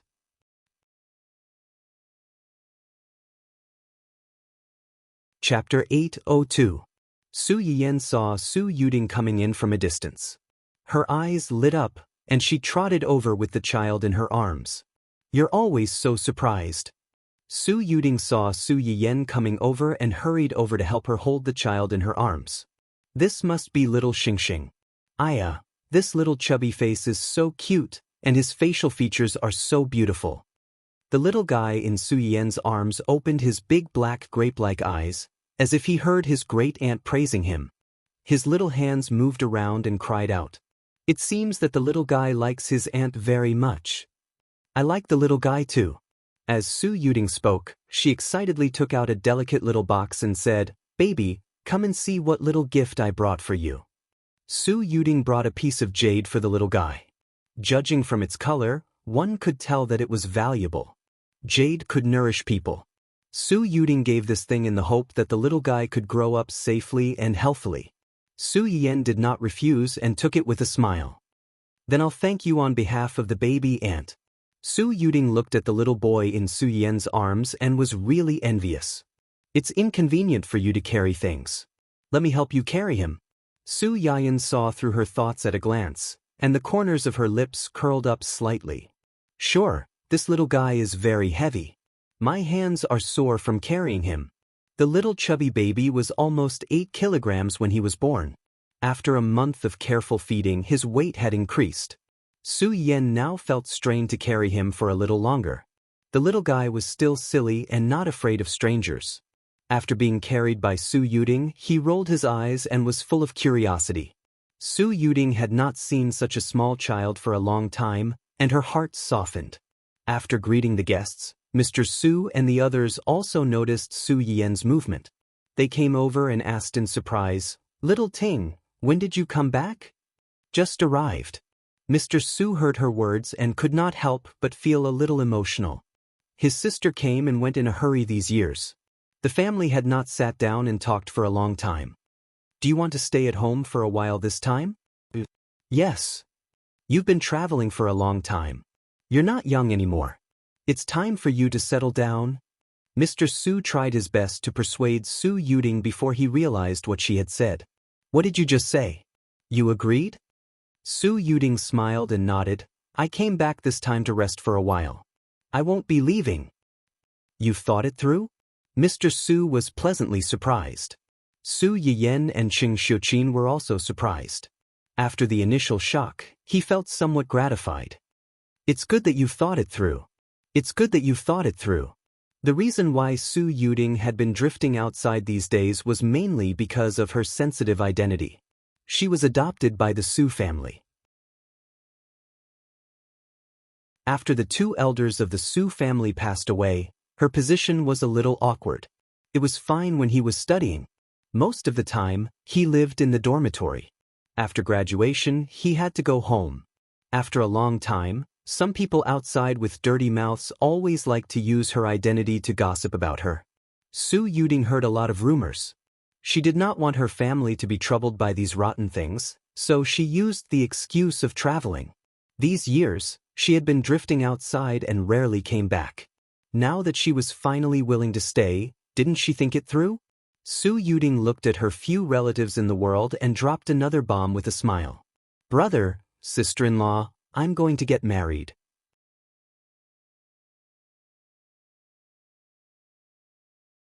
Chapter 803. What? Su Yuding's words were like a sudden clap of thunder. Everyone was confused and screamed out loud. Especially Su Yuding's father. The eldest brother was her father, and the eldest sister-in-law was her mother. After the 2 elders of the Su family passed away, he and Qing Xiuqin naturally became Su Yuding's temporary guardians. In their eyes, Su Yuding was no different from Su Yuxuan and his sister. Su Yuding was 35 years old this year. It was reasonable to say that she should find someone she liked. But the point was that she had always believed in the principle of not getting married. She had been alone all these years, and they had never heard of her having anyone around her. Now that she finally came home, she directly skipped dating and said that she was going to get married. The first reaction of Su Yuding's father and the others was that their sister, aunt, must have been deceived by a stinky man outside. Su Yuding had no idea that she had become a fool in her family's eyes. Facing everyone's surprised eyes, Su Yuding said sweetly, "You didn't hear wrong. I'm going to get married." "So soon? Ting Ting, you weren't deceived by, right?" Before Su Yuding's father could finish, Qing Xiuqin pulled him behind him. "Your brother means that we are all very happy that you found someone you like. But isn't it a bit too soon to say that you're going to get married as soon as you come back? After all, we haven't seen you, your boyfriend." Su Yuding knew what they were worried about.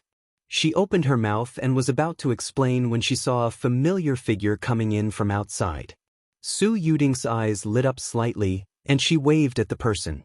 The few of them saw her actions and subconsciously followed her gaze. They saw a man who looked to be about the same age as Su Yuding. He was tall and strong, and he looked quite simple and honest as he walked towards them. As soon as the man came closer, Su Yuding took the initiative to hold his hand and introduced him to them. "Brother, sister-in-law, this is my boyfriend, Du Jingshan." Du Jingshan looked at the two and smiled foolishly. "Brother, sister-in-law, hello. I'm Du Jingshan, Tingting's boyfriend." Everyone in the Su family. This man didn't look very smart. However, one could know a person's face but not his heart. A liar wouldn't write the word liar on his forehead. A man like Du Jingshan who looked very deceiving needed extra attention. Maybe their sister, and was confused by his appearance. Thinking of this, Su's father and the others looked at Du Jingshan's eyes became more vigilant. "Did you come here together? You guys were together when you were abroad?" "Yes, we were together. And we came here together today. He went to find a parking space just now. I was anxious to see Yen Yen and the babies, so I came in first." Of the Sus of the Su families of their eyes of the eyes of love of their eyes. Of the head of the head of the of the head of the head of the ofs? Of the this of the heads of the head of the of Suyin had already brought the child back. Seeing her father's angry face, she was afraid that he would get angry on the spot, so she quickly helped to mediate. "Dad, Mom, Auntie, let's find a place to sit down and talk. There are too many people here." Su Yuding and the others then remembered that they were still at the banquet. It was indeed not a good place to talk with people coming and going. Su's father temporarily suppressed the anger in his heart and a lot of questions, and asked his daughter to help find a suitable place for them to talk. If he didn't clear up this matter today, he was afraid that he wouldn't be able to sleep tonight.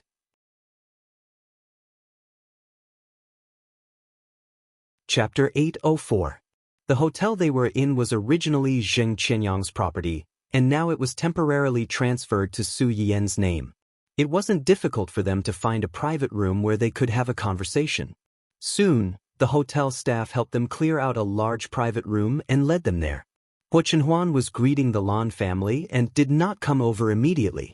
Now that he heard that Su Yiyan had specially booked a small private room, he was puzzled but still came over. When Su Yiyan saw him, she immediately lowered her voice and took the initiative to share the current situation with him. "Auntie has a boyfriend, and she said she wants to get married as soon as she came back." My dad's face darkened. "I think my future brother-in-law will have a hard time today." After listening to his wife's explanation, Huo Chenhuan's eyes were also a little surprised. He had only met Su Yuding once when he married Su Yiyan. His impression of her was that she was a very energetic and opinionated woman. Su Yiyan had mentioned to him before that her auntie did not believe in marriage. Now that she suddenly said she wanted to get married, it was inevitable that he would be surprised. However, from Huo Chenhuan's impression of her, it was not impossible for Su Yuding to do this. As soon as they sat down, Father Su looked like he was interrogating a criminal. With a cold face, he asked several questions like a machine gun. "Tell me, how did you meet? When did you start dating? How long have you been together? Who was the one who pursued who?" Su Yuding burst out laughing and said helplessly, "Brother, you asked too many questions this time. Which one do you want him to answer first?" Father Su glared at his sister and did not compromise. "Answer carefully, don't leave out any of them." "Brother," Father Su glared at her. "Did I ask you? Let him say it himself." Su Yuding wanted to say something but was stopped by Du Jingshan, who smiled good-naturedly. "I took the initiative to pursue Tingting. We first met in a city. At that time, Tingting went to the flower shop to buy flowers and bumped into me. I fell in love with her at first sight." "Wait a minute." Qing Xiuqin heard this and hurriedly interrupted him. "You said you met Tingting in a city? Then aren't you?" Su Yuding was a little embarrassed. "Actually, he has been pursuing me for almost 7 years." 7 years? Everyone in the room was shocked again. Why didn't we know anything about it? Su Yuding averted her gaze, feeling guilty for some reason. "If I don't tell you, how would you know?" The few of them choked, feeling stifled and depressed. There was also a sadness of being excluded. On the contrary, Su Yayan was quite curious about the relationship between the two. She smiled faintly and asked, "Auntie, you've been running around for the past few years, and he's been chasing you for 7 years. Does that mean he's also running around with you?" Yeah. When Mr. Su and the others heard this, they couldn't sit still. A grown man who didn't have a good career and was running around chasing after a beautiful girl. No matter how they looked at it, it didn't sound reliable. "What do you do?"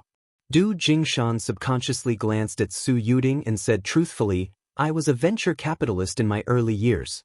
Later, I made some money and bought an island by myself." Ahem, he bought a deserted island that no one wanted. The initial transaction was not big. But I didn't expect that after he bought it, he started to develop it. Not long after, he dug out a huge diamond mine on the island. That mine alone is enough to buy a few more islands like that. Everyone buying a deserted island and digging out a diamond mine? Was this the legendary fortune favors fools? Chapter 805. Du Jingshan, who was really rich, touched his head embarrassedly and giggled. "I've been lucky since I was a child, and I rarely fail in the things I invest in. Buying an island has been my dream since I was a child, but I didn't expect such a surprise after buying it." Su Yiyan and the others. "Is this guy the legendary European king?" Cough. "Besides this island, do you have any other industries?" "Brother." Su Yuding was a little dissatisfied with her brother asking these questions as if he was checking her account. Du Jingshan could understand that he was worried that his sister would suffer with him, so he wanted to know more about his family's situation. "I have a lot of industries under my name, and they are a little scattered. Most of them are my private investments." Du Jingshan roughly explained his family's situation. His parents were still alive, but they had divorced in their early years and had their own small families. Generally, they wouldn't contact him. As for the businesses under his name, they were really many and scattered. Most of them were from his early investments.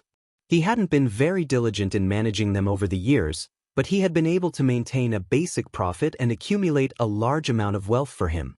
It was fine if Du Jingshan didn't say it, but after he said it, the few people present couldn't help but feel a little jealous. Sure enough, comparisons were odious. They had worked hard for decades, but they didn't earn as much as he casually invested everywhere. At this moment, everyone felt the crushing pressure from the European king, and they felt jealous on the spot. Father Su opened his mouth and just wanted to say something, but Du Jingshan had already giggled very sensibly. "I like investing, but I don't know how to manage it. So, after I get married to Tingting, I'm going to transfer all these industries to Tingting and let her help me manage them." As soon as he said this, everyone was stunned again, especially the few girls present. They all cast him a look of admiration at the same time. Wow, this young man is quite sensible.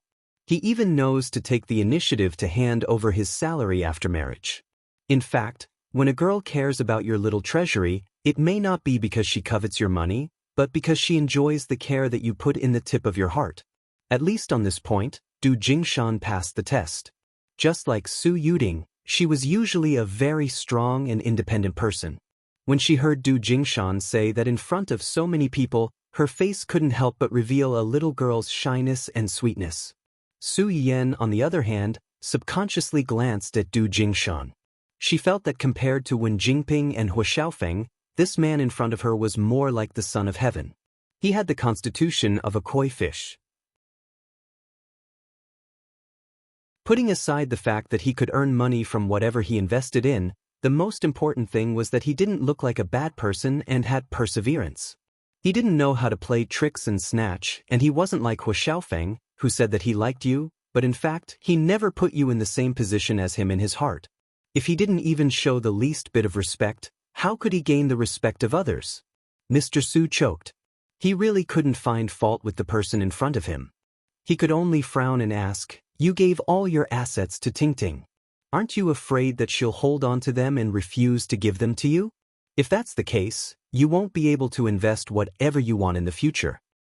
"I'm not afraid."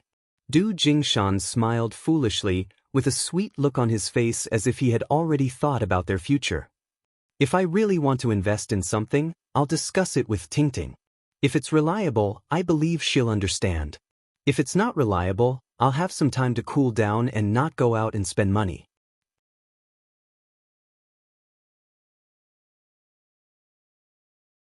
Chapter 806.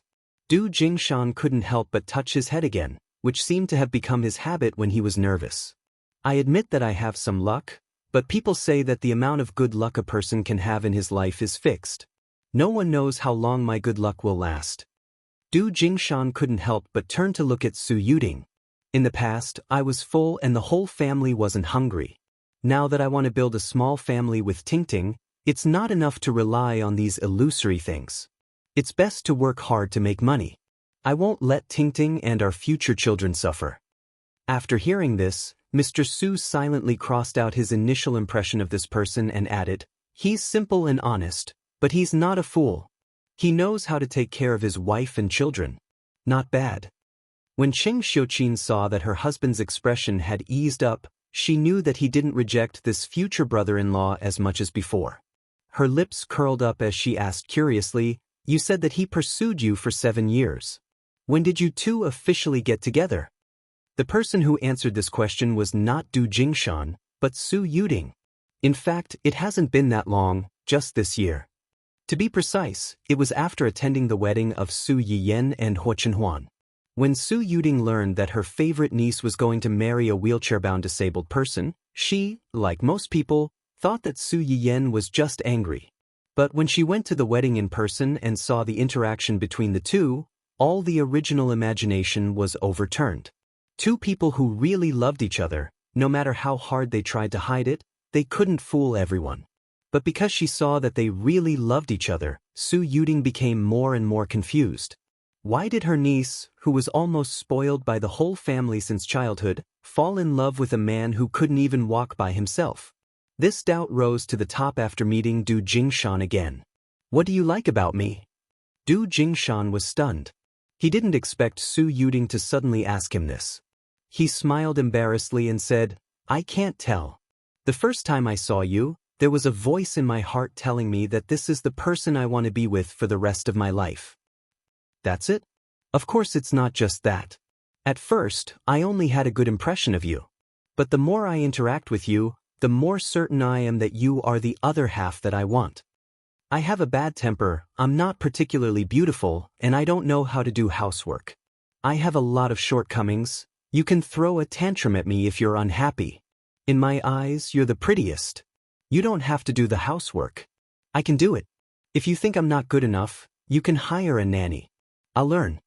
After Du Jingshan finished speaking, he pursed his lips, as if he was a little annoyed with his clumsy tongue. He wanted to praise someone, but he couldn't come up with anything.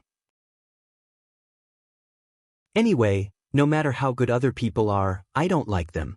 No matter how many flaws you have, I like you." It was this sentence that made Su Yuding's heart tremble. For the first time, she found that there was such a person who only had eyes for her. It did not seem to be a bad thing. When it came to feelings, as long as the window paper was pierced through, success would naturally follow naturally. Su Yuding let go of her heart that had always been in front of Du Jingshan, and the relationship between the two gradually changed subtly. This change was so small that Su Yuding didn't notice it at first, until Du Jingshan didn't appear in front of her for 2 consecutive days.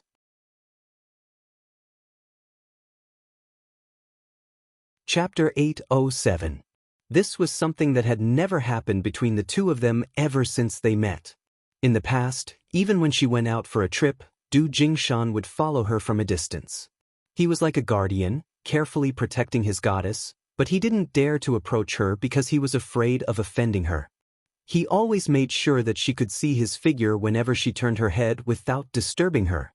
Su Yuding used to feel annoyed and impatient about this, but now she felt a sense of loss. She even thought that he was tired and didn't want to continue, or that he had a new person he liked. It wasn't until that moment that she realized that she had been used to someone following her, and used to seeing him every time she turned around. Unfortunately, it was too late. Su Yuding was a little depressed when she found out that she had fallen in love with someone. Early the next morning, she was planning to go to the next tourist destination to forget this ignorant relationship that had ended before it started.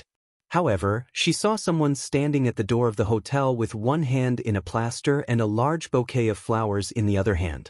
Yuding, happy birthday. Later on, she found out that a certain someone wanted to give her a surprise for her birthday. He specially rented a place nearby and personally decorated it. As a result, he accidentally fell from the ladder and broke his hand. This was also the reason why he didn't show up yesterday. The hesitation in Su Yuding's heart completely collapsed at this moment. She took the bouquet from Du Jingshan and her eyes turned red on the spot. Seeing this, the silly man was very anxious. He walked around Su Yuding for a long time, trying to comfort her, but because of his clumsy mouth, he only said a few words, which made his face turn red. Su Yuding couldn't help but step forward, directly hugged Du Jingshan's neck, and whispered, "Fool." Du Jingshan was frozen. Before he had time to be happy that he was hugged by his goddess, he heard the word "fool," and the light in his eyes suddenly dimmed. But then he heard the second half of Su Yuding's words, "Let's be together." Du Jingshan was stunned. "What?" "I said let's be together." You say it again." "Let's be together." Du Jingshan let go of Su Yuding. His lips trembled slightly. His eyes were full of expectation, but he was also afraid that this was just a dream. Su Yuding looked at him and smiled through her tears. She pretended to be angry and said, "If you don't want to be with me, just pretend that I didn't say anything." No. Du Jingshan snapped out of his daze. "I'm just too happy. Can I hug you?" Su Yuding was almost amused by him. She couldn't believe that he had to ask for her permission in advance. "Sure." Du Jingshan's eyes lit up and he immediately picked Su Yuding up. He spun her around like a child. Su Yuding recalled the scene at that time, and her eyes softened. Mr. Su saw the change in his sister's expression and knew that there was no turning back. He sighed and said seriously, "Have you thought it through?" Su Yuding held Du Jingshan's hand tightly and smiled at him. "I want to marry him." This man who had loved her so foolishly for so many years, she was afraid that she would only meet one such man in her entire life. She wanted to keep him firmly by her side and not give him to anyone else.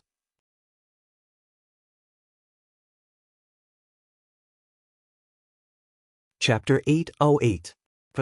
After knowing what they needed to know, Qing Xiuqin tugged at her husband's sleeve. "Yuding's love is the most important thing.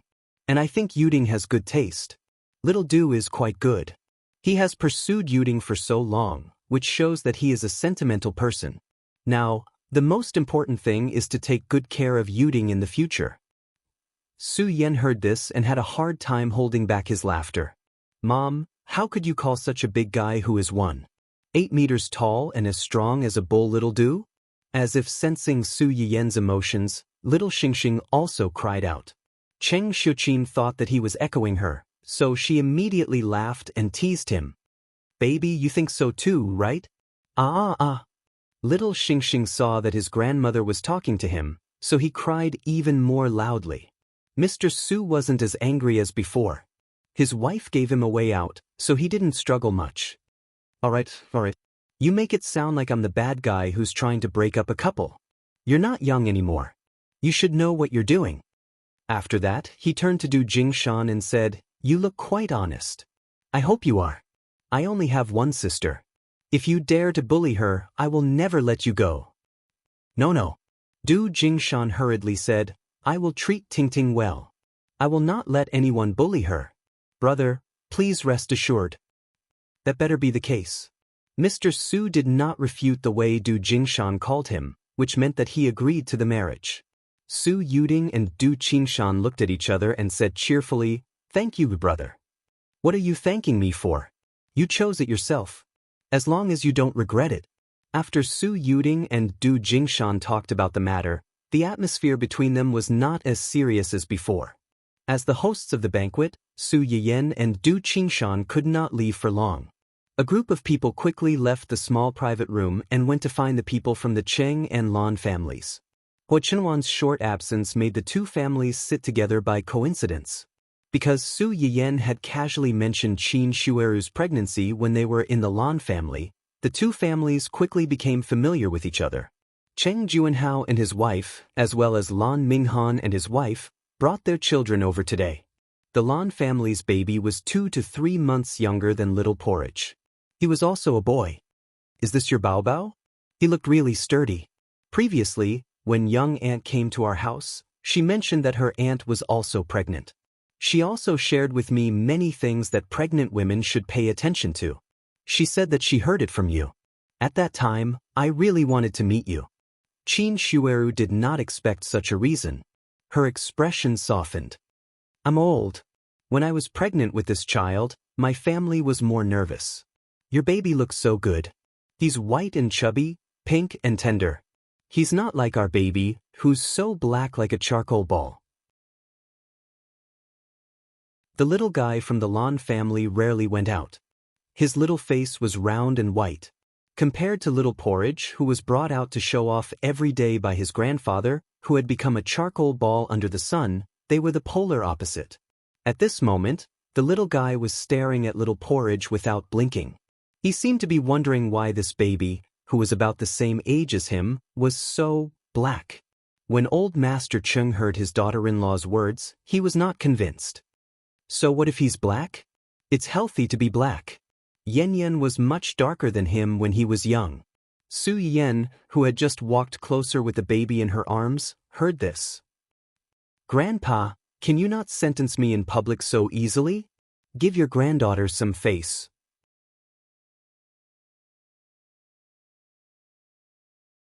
Chapter 809. Old Master Cheng's words made everyone laugh. Su Yiyan's mouth twitched slightly. Seeing that everyone was so happy, he didn't say anything in the end. In addition to these three families, Su Yiyan also sent an invitation to Ling Xiaoqi. It was just that Ling Xiaoqi came relatively late, and beside her was a flower protector. When Su Yiyan saw the two of them appear together, he was stunned. He sized them up and said jokingly, "You're here to attend my son's 1-month-old banquet with your family?" Ling Xiaoqi's expression froze, and then her face turned red. She stomped her feet anxiously and said, "Yin, what nonsense are you talking about? What family? We're not." "Not what?"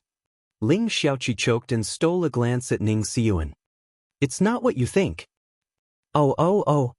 Su Yiyan nodded perfunctorily and changed the topic. "If it's not what I think, then what is it?" Ling Xiaoqi pursed her lips and didn't say anything. Ning Xiyuan's lips curved slightly, and he stood up to smooth things over for her. "Miss Su, don't make fun of us. Miss Ling and I met on the way, and it happened to be on the way, so we came together." Su Yiyan raised his eyebrows. "On the way?" Su Yiyan had been to the Ning family before, and Su Yiyan also knew where Ling Xiaoqi was staying now. The two places were in two completely different directions. On the way? Like hell I'll believe you.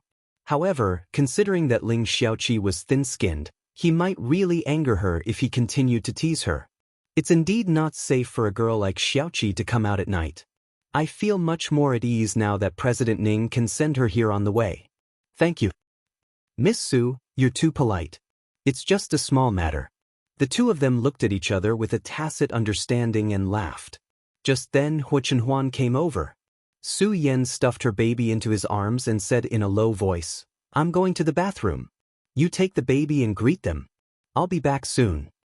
Hua Chenhuan furrowed her eyebrows and said worriedly, "Me too. You want to go too?"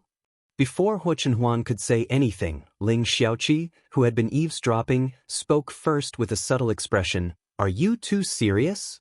You even have to go to the bathroom together. So, are you going to the men's room or the women's room?" As soon as these words were spoken, the guests' gazes were all focused on Su Yiyan and Su Yiyan. Su Yiyan, Hua Chenhuan. Su Yiyan blushed and coughed softly. "We're just going to the bathroom. This is Uncle's territory. Nothing will happen." Hua Chenhuan was silent for a moment before compromising. "Come back early." "Okay." As soon as Su Yiyan left, Zai Zai immediately waved his little hands and cried out. And with his cry, everyone realized that this 1-month-old baby was being held in Huo Chenhuan's arms. Damn, the boss is holding the little prince. Isn't the point the boss's standard posture of holding a baby? It's obvious that he often holds the baby at home. Maybe he even helped change the baby's diapers. It's not impossible if you think about it carefully. With how much the boss cares about Madam, he definitely doesn't want Madam to be tired from taking care of the baby. Shouldn't he help? Are you stupid? It's not like the boss doesn't have a nanny at home. Why would he need Madam to take care of the baby? How tired can she be? Then explain why the boss's posture of holding the baby is so skillful.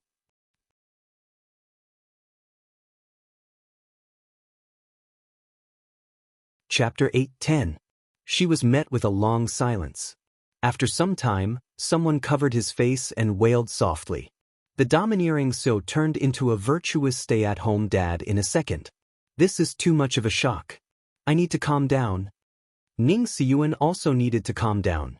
Ling Xiaoqi had visited the family Huo many times during Su Yiyan's confinement period, so she was used to seeing Huo Chenhuan with a baby. This was the first time Ning Siyuan had seen it.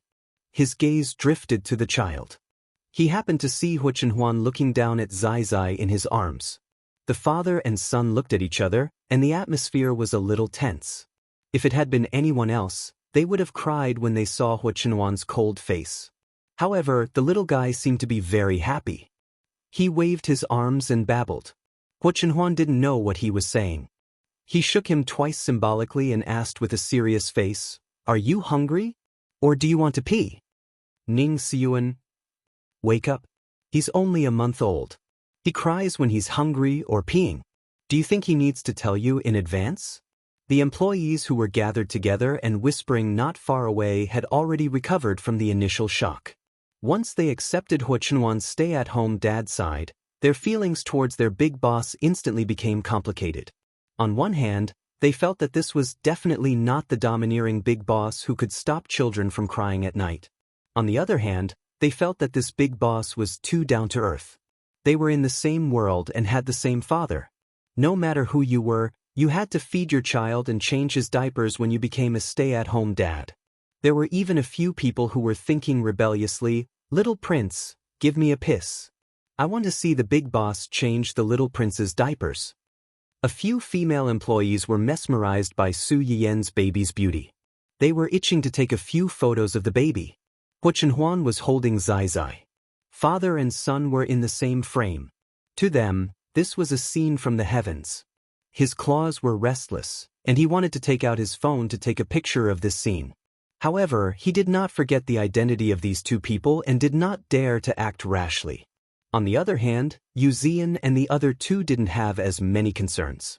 After being stunned for a while, the three of them decisively turned their cameras to Huo Chenhuan and started recording a short video. This extremely contrasting scene had to be recorded and stored properly.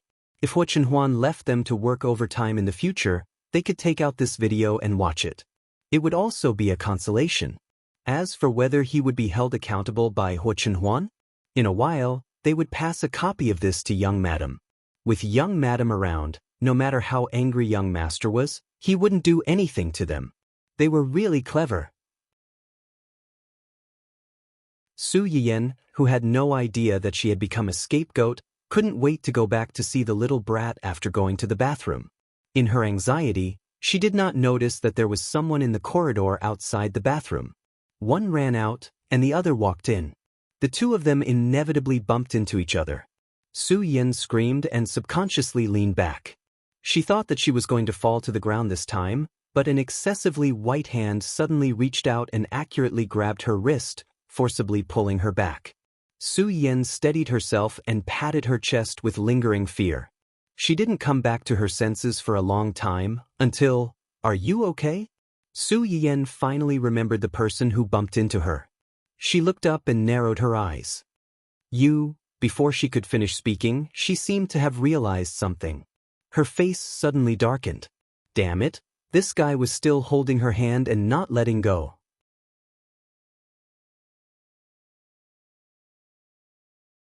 Chapter 8:11. The man's hand was very cold, so cold that it was not the temperature that a human should have. This coldness came from the place where the two touched, and a row of goosebumps appeared on the back of Su Yiyen's hand. Su Yiyen struggled for a while, but she did not move at all. Her patience was also exhausted. "Sir, please let go of my hand or else. Su Yiyen's eyes were full of hostility, "Or else you may not be able to keep your hand." Do Tianyi was stunned, and then he could not help but laugh. Miss Su seems to be different from the rumors. Su Yin rubbed her aching wrist and frowned when she heard his words. "Do you know me?" Do Tianyi did not answer directly but asked back, "Miss Su doesn't know me? Why should I know you?" Do Tianyi looked at her deeply and smiled. "It's okay if you don't know me. You will know me soon." Su Yiyen's face changed slightly. Just as she was about to say something, Do Tianyi had already turned and left. Su Yiyen subconsciously took a step forward and stopped. She looked at his back as he walked away with a complicated expression on her face. What was this person doing here? The person in question had already left, so there was no way to answer this question. Su Yiyen pursed her lips and turned back to the banquet. Huo Chenhuan had been waiting outside for a long time. When she saw her come out, she immediately went to greet her. "What took you so long? Something happened," Su Yen said as she carried the baby back, looking serious. "What happened? I just met Do Tianyi at the bathroom door." "Do Tianyi?" Huo Chenhuan's face changed immediately. Thinking about how Do Tianyi had never given up on searching for Su Yiyen, Huo Chenhuan immediately pulled Su Yiyen over nervously. "Did he do anything to you?" "No." Su Yiyen shook her head and briefly explained what had happened. "I wanted to come back to you guys as soon as possible. When I came out, I was in a hurry and bumped into him at the bathroom door. He helped me up and left without saying a word." Huo Chenhuan looked at the red mark on Su Yiyen's wrist that had yet to fade. Her eyes were deep and serene. Just like Su Yiyen, he also felt that Do Tianyi's appearance here and his encounter with Su Yiyen was definitely not as simple as a coincidence. Most importantly, how did he get in here? In order to hold the little fellow's 1-month-old birthday party, this hotel had closed its doors today and specially emptied the venue. Non-invitees were not allowed to enter. Logically speaking, Do Tianyi should not have been able to enter. Su Yiyen was reminded by him and realized that something was wrong. She frowned and said, "Maybe he got in with someone's invitation." They had sent out neither too many nor too few invitations. Just the employees of Huo Chenhuan's company alone had sent out an unknown number of invitations. With Do Tianyi's ability, it was not difficult for him to get an invitation and sneak in. However, if this was the case, it further proved that his appearance here today was intentional and not a coincidence. Huo Chenhuan thought deeper than Su Yiyen. If Do Tianyi really got an invitation from someone else and sneaked in, if this person was a businessman, it would be fine. But if this person was an employee of his company, he sold his invitation just for a little money. This alone could not be allowed to stay. Moreover, most of the employees in his company had some guesses about Su Yiyen's identity. If he had really been bribed, then Do Tianyi had already.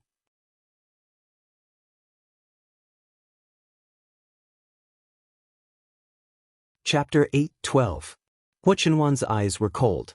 He had already begun to think about how to get someone to investigate the people under him.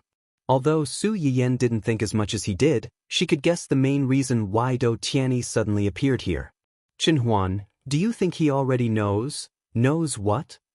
"Knows that I'm the owner of the medicinal cuisine restaurant." Huo Chenhuan's eyes were slightly cold. "Why do you ask?"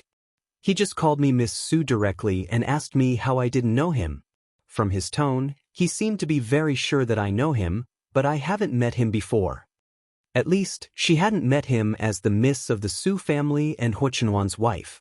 When Huo Chenhuan heard this, he had already guessed it in his heart. He comforted her. "It's also possible that when Jingping mentioned you to him." Su Yiyen pursed her lips and didn't say anything. Do Tianyi's attitude towards her today was very strange. It wasn't bad. It even had some intimacy and inexplicable familiarity. If he really knew her from when Jingping, his attitude would definitely not be like this. No matter what, he must have some ulterior motive for appearing at this time. You should be careful these days.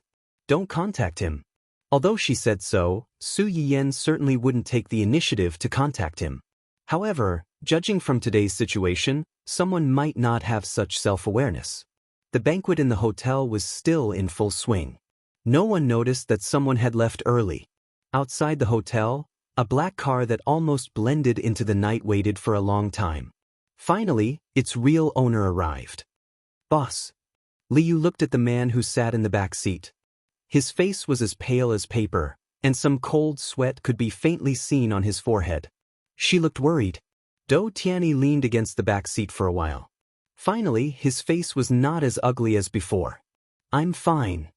Liu looked at him with some disapproval. "Boss, if you want to see Miss Su, you can ask someone to invite her over. Why do you have to go through so much trouble to attend such a small banquet? Your body..." Before Liu could finish speaking, Dou Tianyi had already glanced over. Liu's words came to an abrupt end as she shut her mouth in embarrassment. However, her gaze towards Dou Tianyi was still somewhat depressed and worried. Dou Tianyi coughed twice.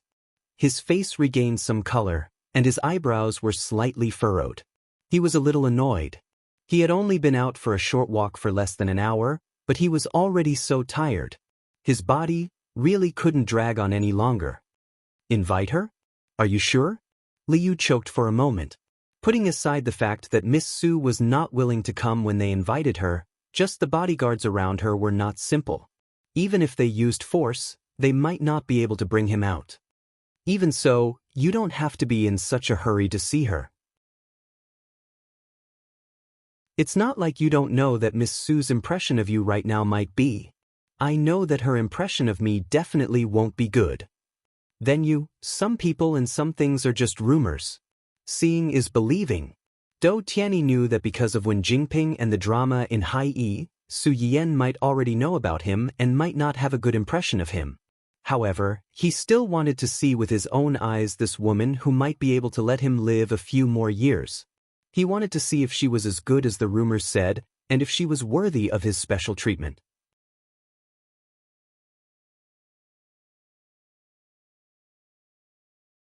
Chapter 8:13. Liu was silent for a moment, then asked tentatively, "What's your answer?" Dou Tianyi's lips curled up slightly as he replied, "She's different from that woman." He seemed to have said something, but also seemed to have said nothing. Liu opened her mouth, but in the end she didn't ask anything. The guests who came to congratulate them ate until their bellies were round. As the star of the banquet, the little guy earned a lot.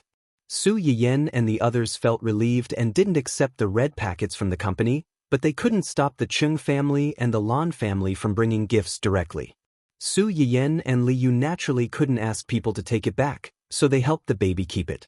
After the event, there were a lot of gifts. Su Yiyan couldn't help but sigh. No wonder everyone wants to be rich. He's so little, but he received so many gifts when he was only a month old. Selling him can guarantee that he won't have to worry about food and clothing in the future. Why would he need to work hard in the future? Don't you think so? Don't you think so? Su Yiyan poked Zai Zai's chubby little face as she looked at him.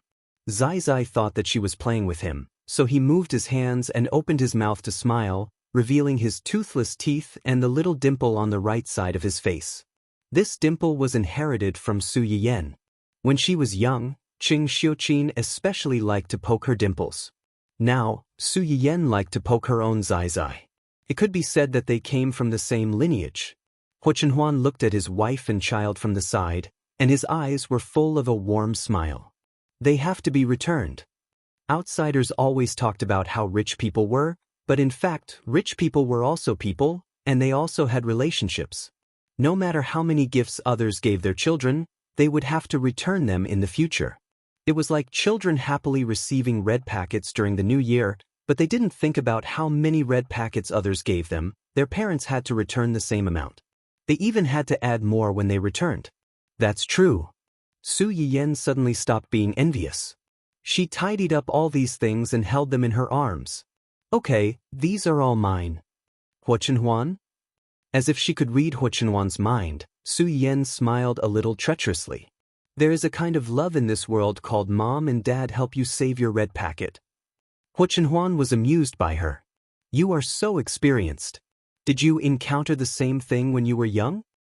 I have, but not to this extent. When Su Yiyan was young, the Su family wasn't as rich as it was now. In addition, old Master Cheng's identity was rather special, so the Cheng family was used to keeping a low profile. Her birthday definitely wasn't as grand as her son's. She didn't have as many relatives and friends visiting, and the gifts she received weren't as luxurious as the ones her son received. Hearing her words, Huo Chenhuan leaned over and hugged her waist. She smiled faintly and said, "When it's your birthday next year, I'll also hold a big party for you."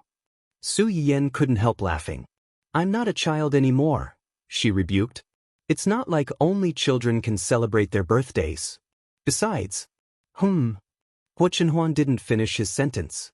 Su Yiyan didn't wait for him to continue for a long time, so she turned to look at him in confusion. Huo Chenhuan seemed to have been waiting for this moment. He took the opportunity to kiss her and said softly, "You're not a child. You're my baby." Su Yiyan was stunned. She immediately blushed. The two parents were so lovey-dovey that they obviously forgot about the little accident on the bed. Until the little girl was unhappy that she was ignored and started crying. Su Yiyan and Huo Chenhuan. They were done for. They had taught the child the wrong things.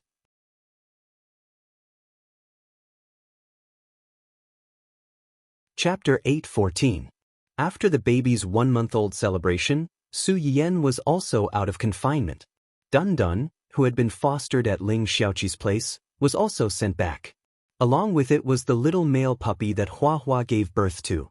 This puppy's name was Silly Boy. When Su Yiyan heard it before, she almost choked. Of all the names, she had to call him Silly Boy. Was she trying to bully it because it didn't understand the meaning of these two words? Later, after coming into contact with this puppy, Su Yiyan realized that she had wronged Ling Xiaoqi. This dog was indeed a silly boy. Specifically, this dog's reaction was always half a beat slower. When called, it would always be stunned for more than 10 seconds before it could react.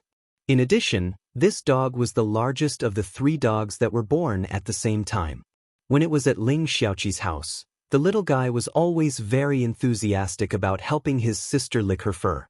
In the end, because it was too strong, it always licked his sister until she rolled on the ground. In the eyes of Hua Hua and Dun Dun, the older brother was deliberately bullying his sister. They slapped the puppy to the ground. This dog could not learn. Next time, it would still run to help its sister lick her fur. Moreover, it did not improve at all. It would be slapped to the ground by its parents again. Su Yiyan. This dog was not only a silly boy, but also a bachelor. When Dun Dun was brought back from Ling Xiaoqi's house, it was still a little unhappy. It directed and acted out a scene with Hua Hua to send them off. But as soon as it returned to the family Hua, this guy immediately showed its true colors. It arrogantly took its eldest son to every corner of the house. It seemed to be showing off to its son. "Look, this is the country that your father fought for. In the future, half of it will be yours." Little Xingxing was very curious about the 2 dogs that had suddenly appeared at home.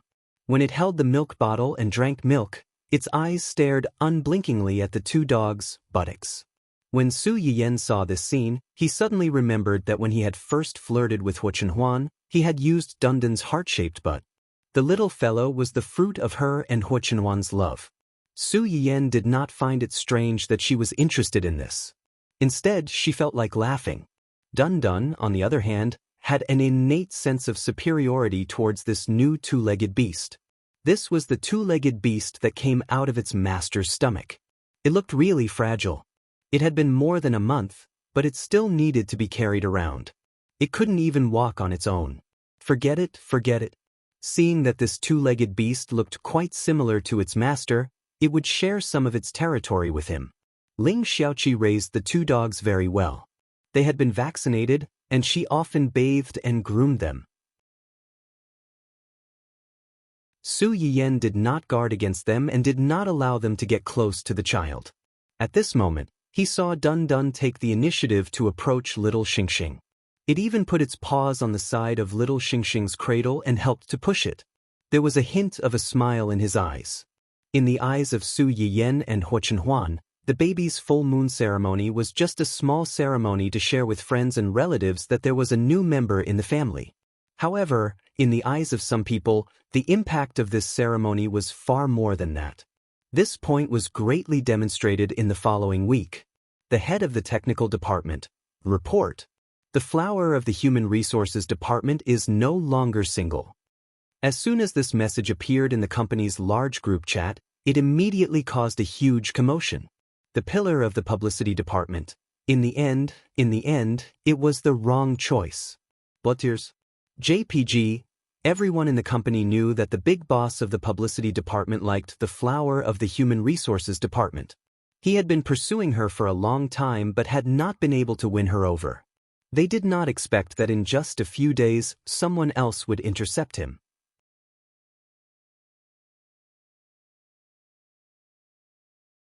Chapter 8:15. For a moment, rows and rows of stroking a dog's head emojis appeared in the group. After comforting this lovelorn young man, everyone in the company had to face an extremely sad matter. Single dog number 1 of the secretarial department. From today onwards, the single dogs in the company have lost another target to pursue. The fertile water has flowed into the fields of outsiders after all.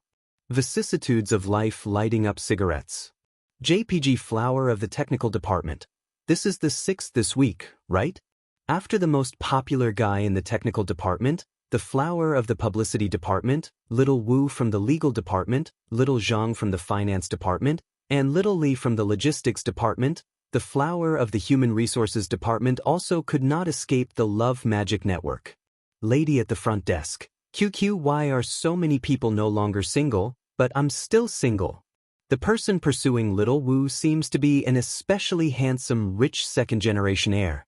It's said that he's super good-looking and doesn't lose to the little fresh meats in the entertainment industry at all.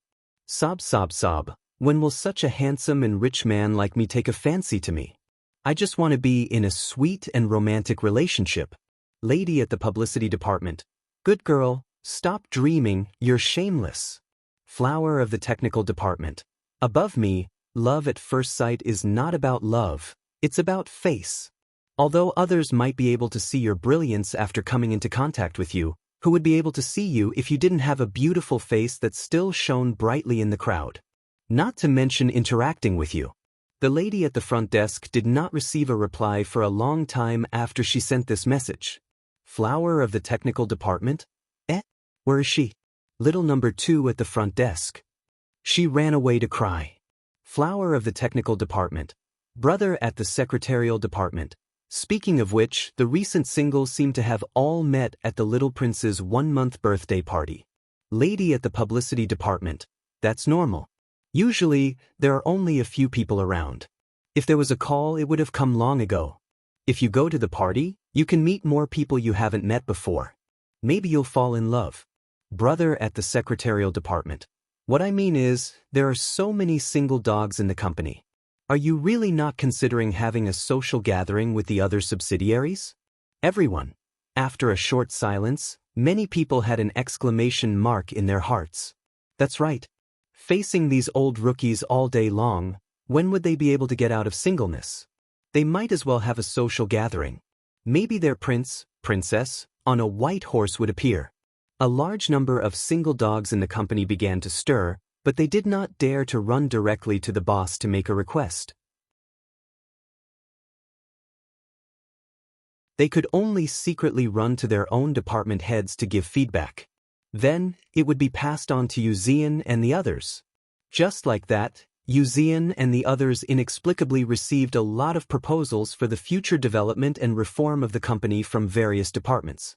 Among them, the one floating at the top was a request for several companies to organize a social gathering. There were many reasons below, such as, because there have been more single people in the company recently, it has caused the employees to be impetuous, which affects the employees' physical and mental health and work efficiency. Friendship can deepen the mutual ties between the subsidiaries, and if it can develop into a romantic relationship, it can promote the continuous and harmonious development of the two companies. He made it sound so high-sounding. Wasn't he just trying to take advantage of their company's cabbage? How could they not know what these pigs were thinking? However, despite their disdain, the three of them discussed for a while and decided to report this matter back to Huo Chenhuan and let him make the decision. Huo Chenhuan never thought that he would one day receive a social gathering report from his subordinates. His face darkened on the spot, and his eyes narrowed dangerously. He secretly wondered if some people had too much free time recently. Should he find something else for them to do?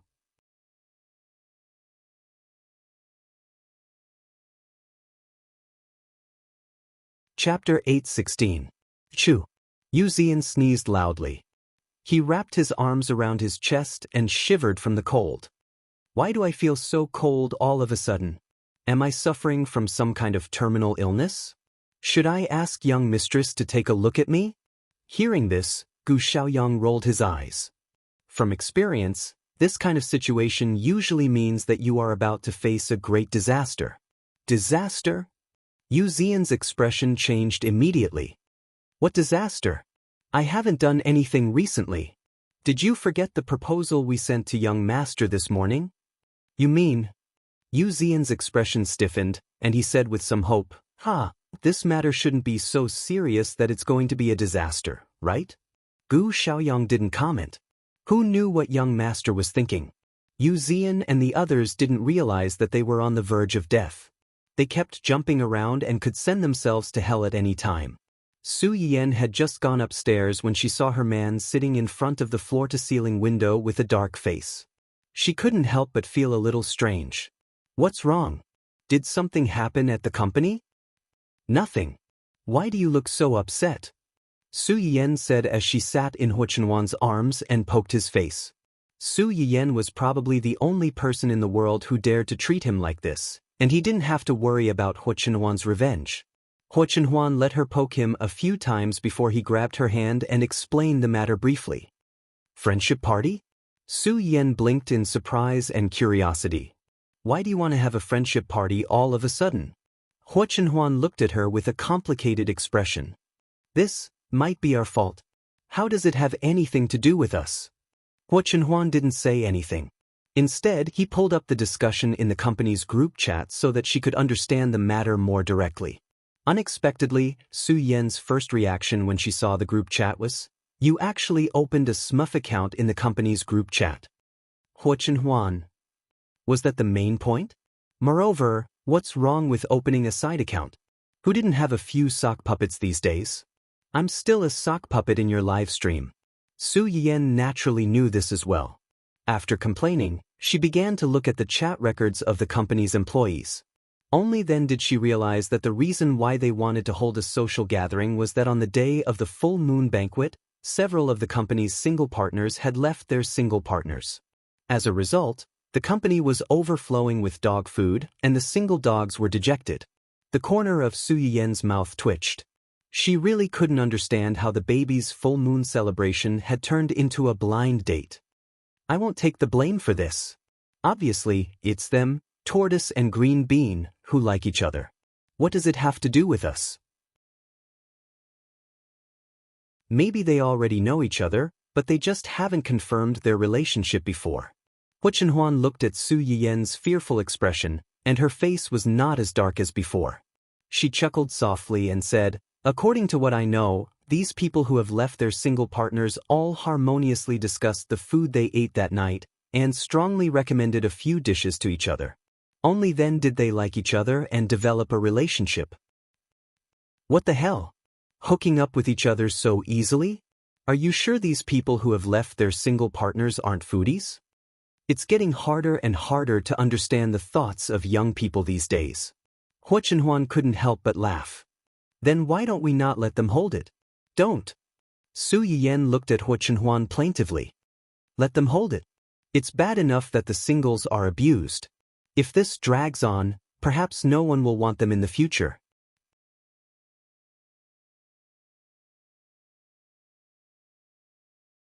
Chapter 8:17. Fortunately, the employees of Huo Chenhuan's company were not here. Otherwise, they would have died on the spot. After Su Yiyan finished speaking, she keenly felt that something was wrong. Do they want all the people in your subsidiaries to participate? Huo Chenhuan frowned and explained, they think that more people means more choices. Most of the people in my company know each other. If it's only held within my company, it may not be effective. That's right. After all, the choice is two-way. You like them, but they may not like you back. Is that so? Huo Chenhuan raised her eyebrows slightly. She stepped forward and put her arms around Su Yiyen's waist. If I didn't like you in the first place, what would you do? You don't like me? Su Yiyen narrowed her eyes and chuckled. Then I don't want you anymore. The smile on Huo Chenhuan's face suddenly froze, and the atmosphere around her became colder. Su Yiyen was not scared at all. She asked, would you not like me? Then that's it. Su Yiyen did not give Huo Chenhuan a chance to respond. She reached out and hugged Huo Chenhuan's neck. What about you? What? If you like me, but I don't like you, what would you do? Huo Chenhuan said without thinking, you like me. I mean, if you like me, but I don't like you, what would you do? Huo Chenhuan subconsciously wanted to say that it was impossible. However, when she met Su Yiyen's eyes, she suddenly could not say that. If you don't like me, I will try my best to make you like me.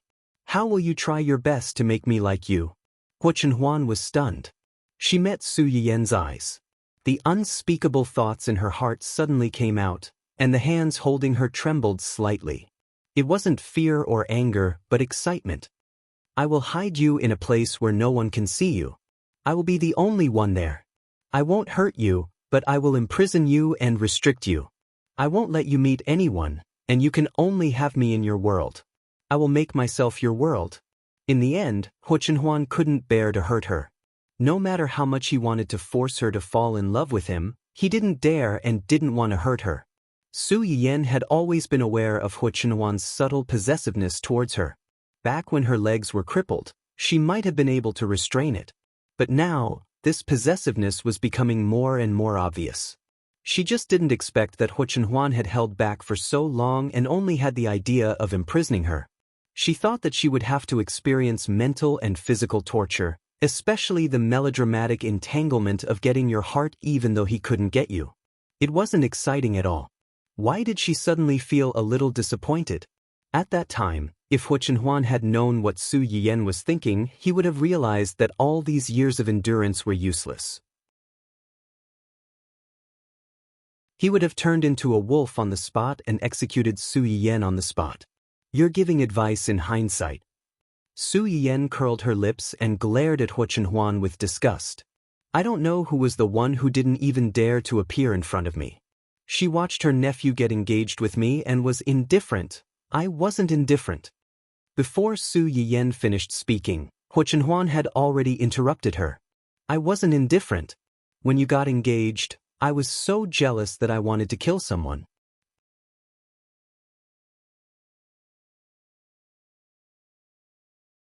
Chapter 8:18. Su Yiyen was stunned, and her eyes suddenly felt a little hot. Since you are so jealous that you want to kill someone, why don't you take me away? Huo Chenhuan pursed his lips and did not speak. I know even if you don't say it. You are afraid of involving me. You are afraid that I won't like you. You are afraid that I won't be happy with you. Su Yiyen hugged Huo Chenhuan's waist tightly and scolded in a low voice. You fool. How do you know that I don't like you if you don't fight for it? Well, I am a fool. Huo Chenhuan agreed unconditionally. When he recalled what Su Yiyen said, he felt as if he had been separated from them for a lifetime. It had only been 2 years, but it seemed as if a lifetime had passed. Those things seemed to have only happened in his previous life. Su Yiyen nestled in Huo Chenhuan's arms and was silent for a long time. Then she said in a muffled voice, Fortunately. What? Fortunately, we are in love with each other. Huo Chenhuan was stunned. After he reacted, he chuckled and said, Yes, fortunately, we are in love with each other. Su Yiyen couldn't help laughing when she saw him laughing. She looked at his eyes that reflected her and said softly, You are my whole world now. Huo Chenhuan's eyes flickered, and with a trace of piety, he lowered his head and kissed her forehead. You're also my whole world. Su Yiyen's face flushed. She coughed softly and said, Since they want to do it, let's do it. By the way, call the bachelors of the Huo Corporation of the right age. If they want to do it, let's do it big, so that we won't have to spend more effort in the future. After that, she seemed to think of something and frowned slightly. Isn't it bad to let the people of the Huo Corporation get involved? Let's forget it and let these companies deal with it themselves. Although Huo Chenhuan had used Huo Xiaofeng's insignificant help to pull Huo Qihan down from the position of the head of the Huo Corporation without much effort. However, Huo Qihan had been in charge of the Huo Corporation for so many years. Even if he wasn't the person in charge, there must be a lot of his people left. When the Huo Corporation changed hands, these people were worried that the new boss would make drastic changes. They didn't know when they would be implicated, so they temporarily quieted down. But if you ignore them for a long time, who knows when they will run out and bite you, biting off a piece of meat from your body. This was also the reason why Huo Chenhuan was initially reluctant to take over the Huo Corporation. The current Huo Corporation was no longer the Huo Corporation her father had founded. It was no longer the Huo Corporation that her father had founded.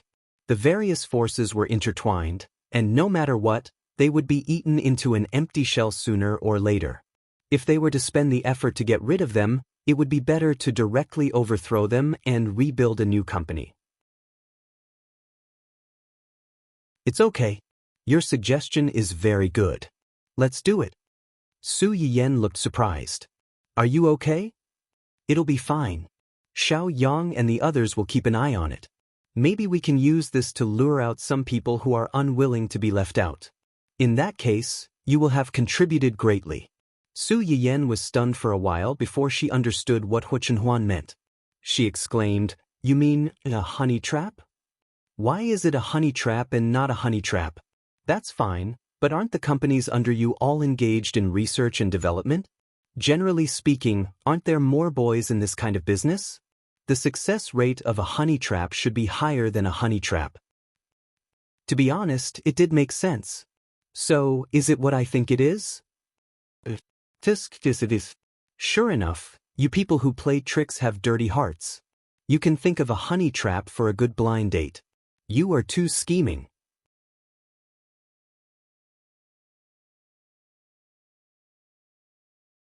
Chapter 8:19.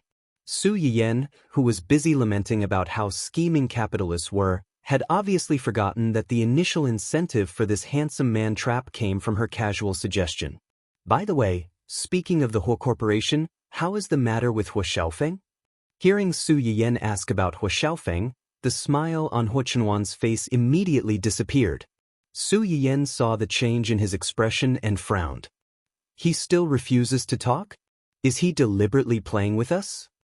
He said that he would only be willing to show evidence when Wen Jingping's reputation is completely ruined. Wait until Wen Jingping's reputation is completely ruined. Su Yiyan felt that this was a big trap. The male and female protagonists' halos were linked together. In order to ruin Wen Jingping's reputation, wouldn't they have to deal with Dou Tianyi first? Thinking of Dou Tianyi, Su Yiyan felt a headache coming on. Wen Jingping was easy to deal with. If it weren't for the fact that Su Yiyan was afraid that if she died, it would cause the world to collapse, she would have been defeated a long time ago. But this Dou Tianyi, it's okay. I didn't have much hope for him in the first place. But, do you know why Uncle suddenly came back? Su Yiyan looked confused. She didn't understand why this matter was related to her uncle again. Didn't he come back to see us and the baby? This is only one of the reasons. There are other reasons? He found some clues about the accident my parents were involved in back then and followed the clues to come back to the country. Su Yiyan's expression changed slightly. You're saying that the group of people who killed your parents might still be lurking somewhere in the country? Huo Chenhuan looked at his wife's suddenly pale face and knew what she was worried about. He subconsciously tightened his arms around her and comforted her. It's just a possibility. Moreover, it's been so many years, they might not be alive. In Huo Chenhuan's opinion, bad people like them would never lay down their butcher's knife and wash their hands of gold. They might have already died at the hands of others without them knowing. Of course, these words were only meant to comfort Su Yiyan and put her at ease for the time being. Compared to believing that they were all dead, Huo Chenhuan was more willing to believe that they were still alive, and that sooner or later, they would fall into his and his uncle's hands. Uncle is already investigating. I believe there will be results soon. Huo Chenhuan quickly changed the topic. Your brother came to see you just now. What's the matter? Su Yiyan wanted to ask more, but she knew that Hu Chenhuan didn't want her to continue asking. She bit her lip and chose to compromise. It's nothing important. It's just that the research institute said that Professor Yi and the others want to prioritize purchasing a batch of finished Chinese medicinal herbs as teaching materials. The research institute was worried that they would make me unhappy if they gave them a green light, so they asked my brother to come and ask me. The director of the research institute was also in a difficult position. On one side was his own teacher, and on the other side was a prestigious retired senior in the institute. If he didn't handle it well, it would turn into a bloody battlefield. The best solution was to first ask for Su Yiyan's consent and not offend either side. Hu Chenhuan more or less guessed some of the twists and turns in this matter. He smiled faintly and said, "What's your answer?" I agreed. Take it as a thank you for their righteous words before. As soon as Su Yiyan agreed, Yi Qiliang received the news. Let's not talk about how happy they were for the time being. Su Yiyan was out of confinement and it was time for her to go back to Dongqing City. Before she returned to the company, Su Yiyan understood what Dou Tianyi meant when he said, "We'll get to know each other soon," on the night of his 1-month birthday party.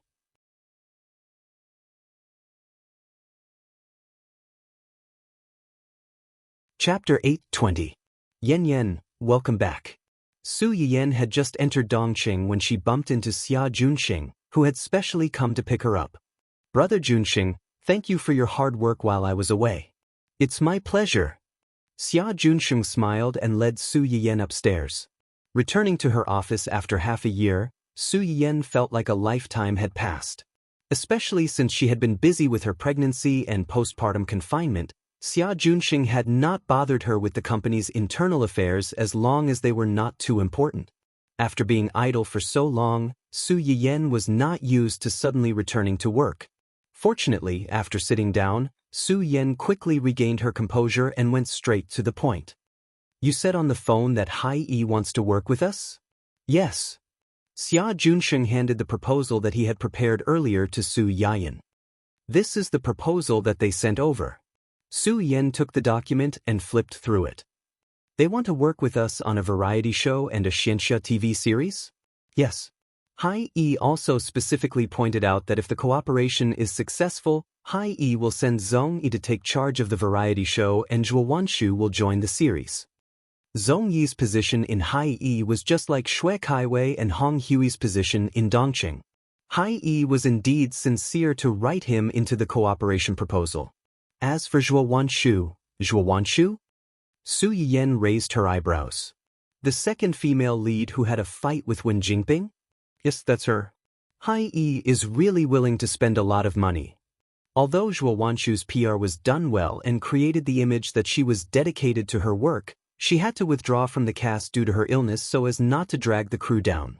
However, anyone with a discerning eye could see that this matter was actually quite embarrassing. Two female artists of the same company had a public fight. It was embarrassing. No matter who the company helped, they would lose face. When this matter first came out, Su Yiyan, like many people, thought that Zhuo Xiaohua was done for. Who would have thought that in the next few months, not only was Miss Zhuo not frozen out, but her career had even improved. Su Yiyan then realized that Wen Jingping's position in Dou Tianyi's heart might not be as important as she thought. After learning that Wen Jingping was actually not living under the same roof as Dou Tianyi, she was even more certain of this idea. Now, Hai Yi Entertainment had sent Zhuo Wanshu over as one of the bargaining chips for their cooperation. Was it a show of goodwill or something else? Su Yiyan stared at the proposal for a while, then suddenly asked, "Do I look like a fool to you?" "It doesn't look like it." Su Yiyan snorted and threw the proposal back to Xia Junxing. Then reject it. If he wants to cooperate, then cooperate. Do you think I don't care about my reputation?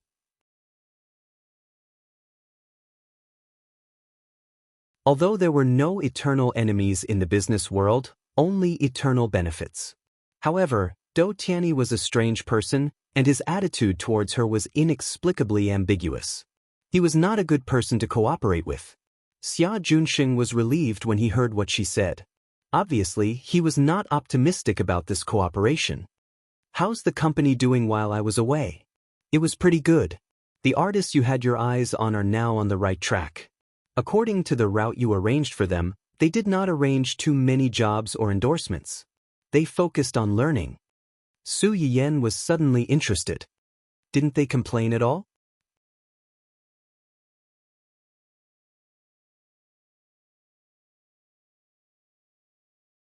Chapter 821. There must be complaints, but they're just complaining. In private, they're quite well behaved, and they're not half-hearted in their work. That's good. We can arrange some better resources for them, especially for Huang Zitong and the others. We can arrange for the endorsements that we had our eyes on before. Everyone saw Su Yiyan's protectiveness.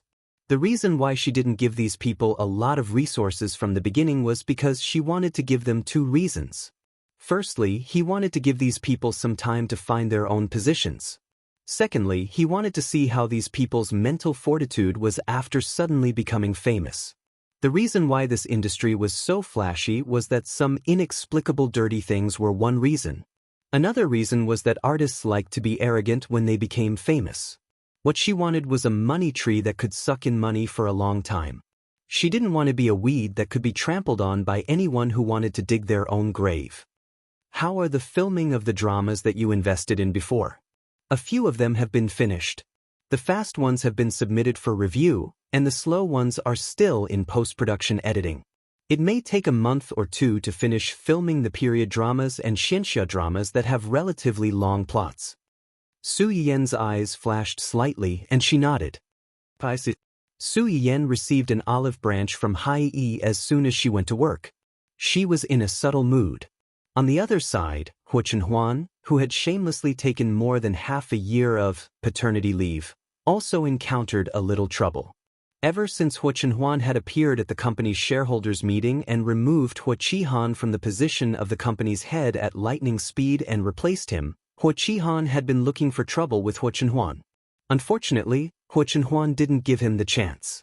Although Huo Qihan wasn't penniless when he was kicked out of the company, he should have been high and mighty, enjoying the flattery of others, but now he had become a stray dog. This psychological gap was the most fatal. He wanted to rush back to the company and take everything back from Huo Chenhuan. However, the security guards at the door, who were originally just watchdogs in his eyes, stopped him outside. No matter how much he punched and kicked, he was not allowed to get close to the company. He even directly pushed him to the ground after being angered. Huo Qihan had always been pampered and was not young anymore. How could he be a match for these tall and strong security guards? He fell on his butt on the spot. The physical pain was secondary. Huo Qihan could never forget the way the people around him looked at him at that time. Huo Qihan, who had been deeply humiliated, returned home and smashed everything in the house to pieces. After that, she still felt that it was not enough to vent her anger, so she wanted to go to the family Huo mansion to find trouble with Huo Chenhuan. She even maliciously thought that it would be best if she could meet Su Yiyan when she went there. His son was gone, so what right did Huo Chenhuan's son have to come to this world? Anyway, he had nothing now. Even if he died, he had to drag a few people down with him. It would be best if one of them died so that Huo Chenhuan would have nothing left. Huo Qihan had wishful thinking, but he couldn't even touch the edge of the old mansion.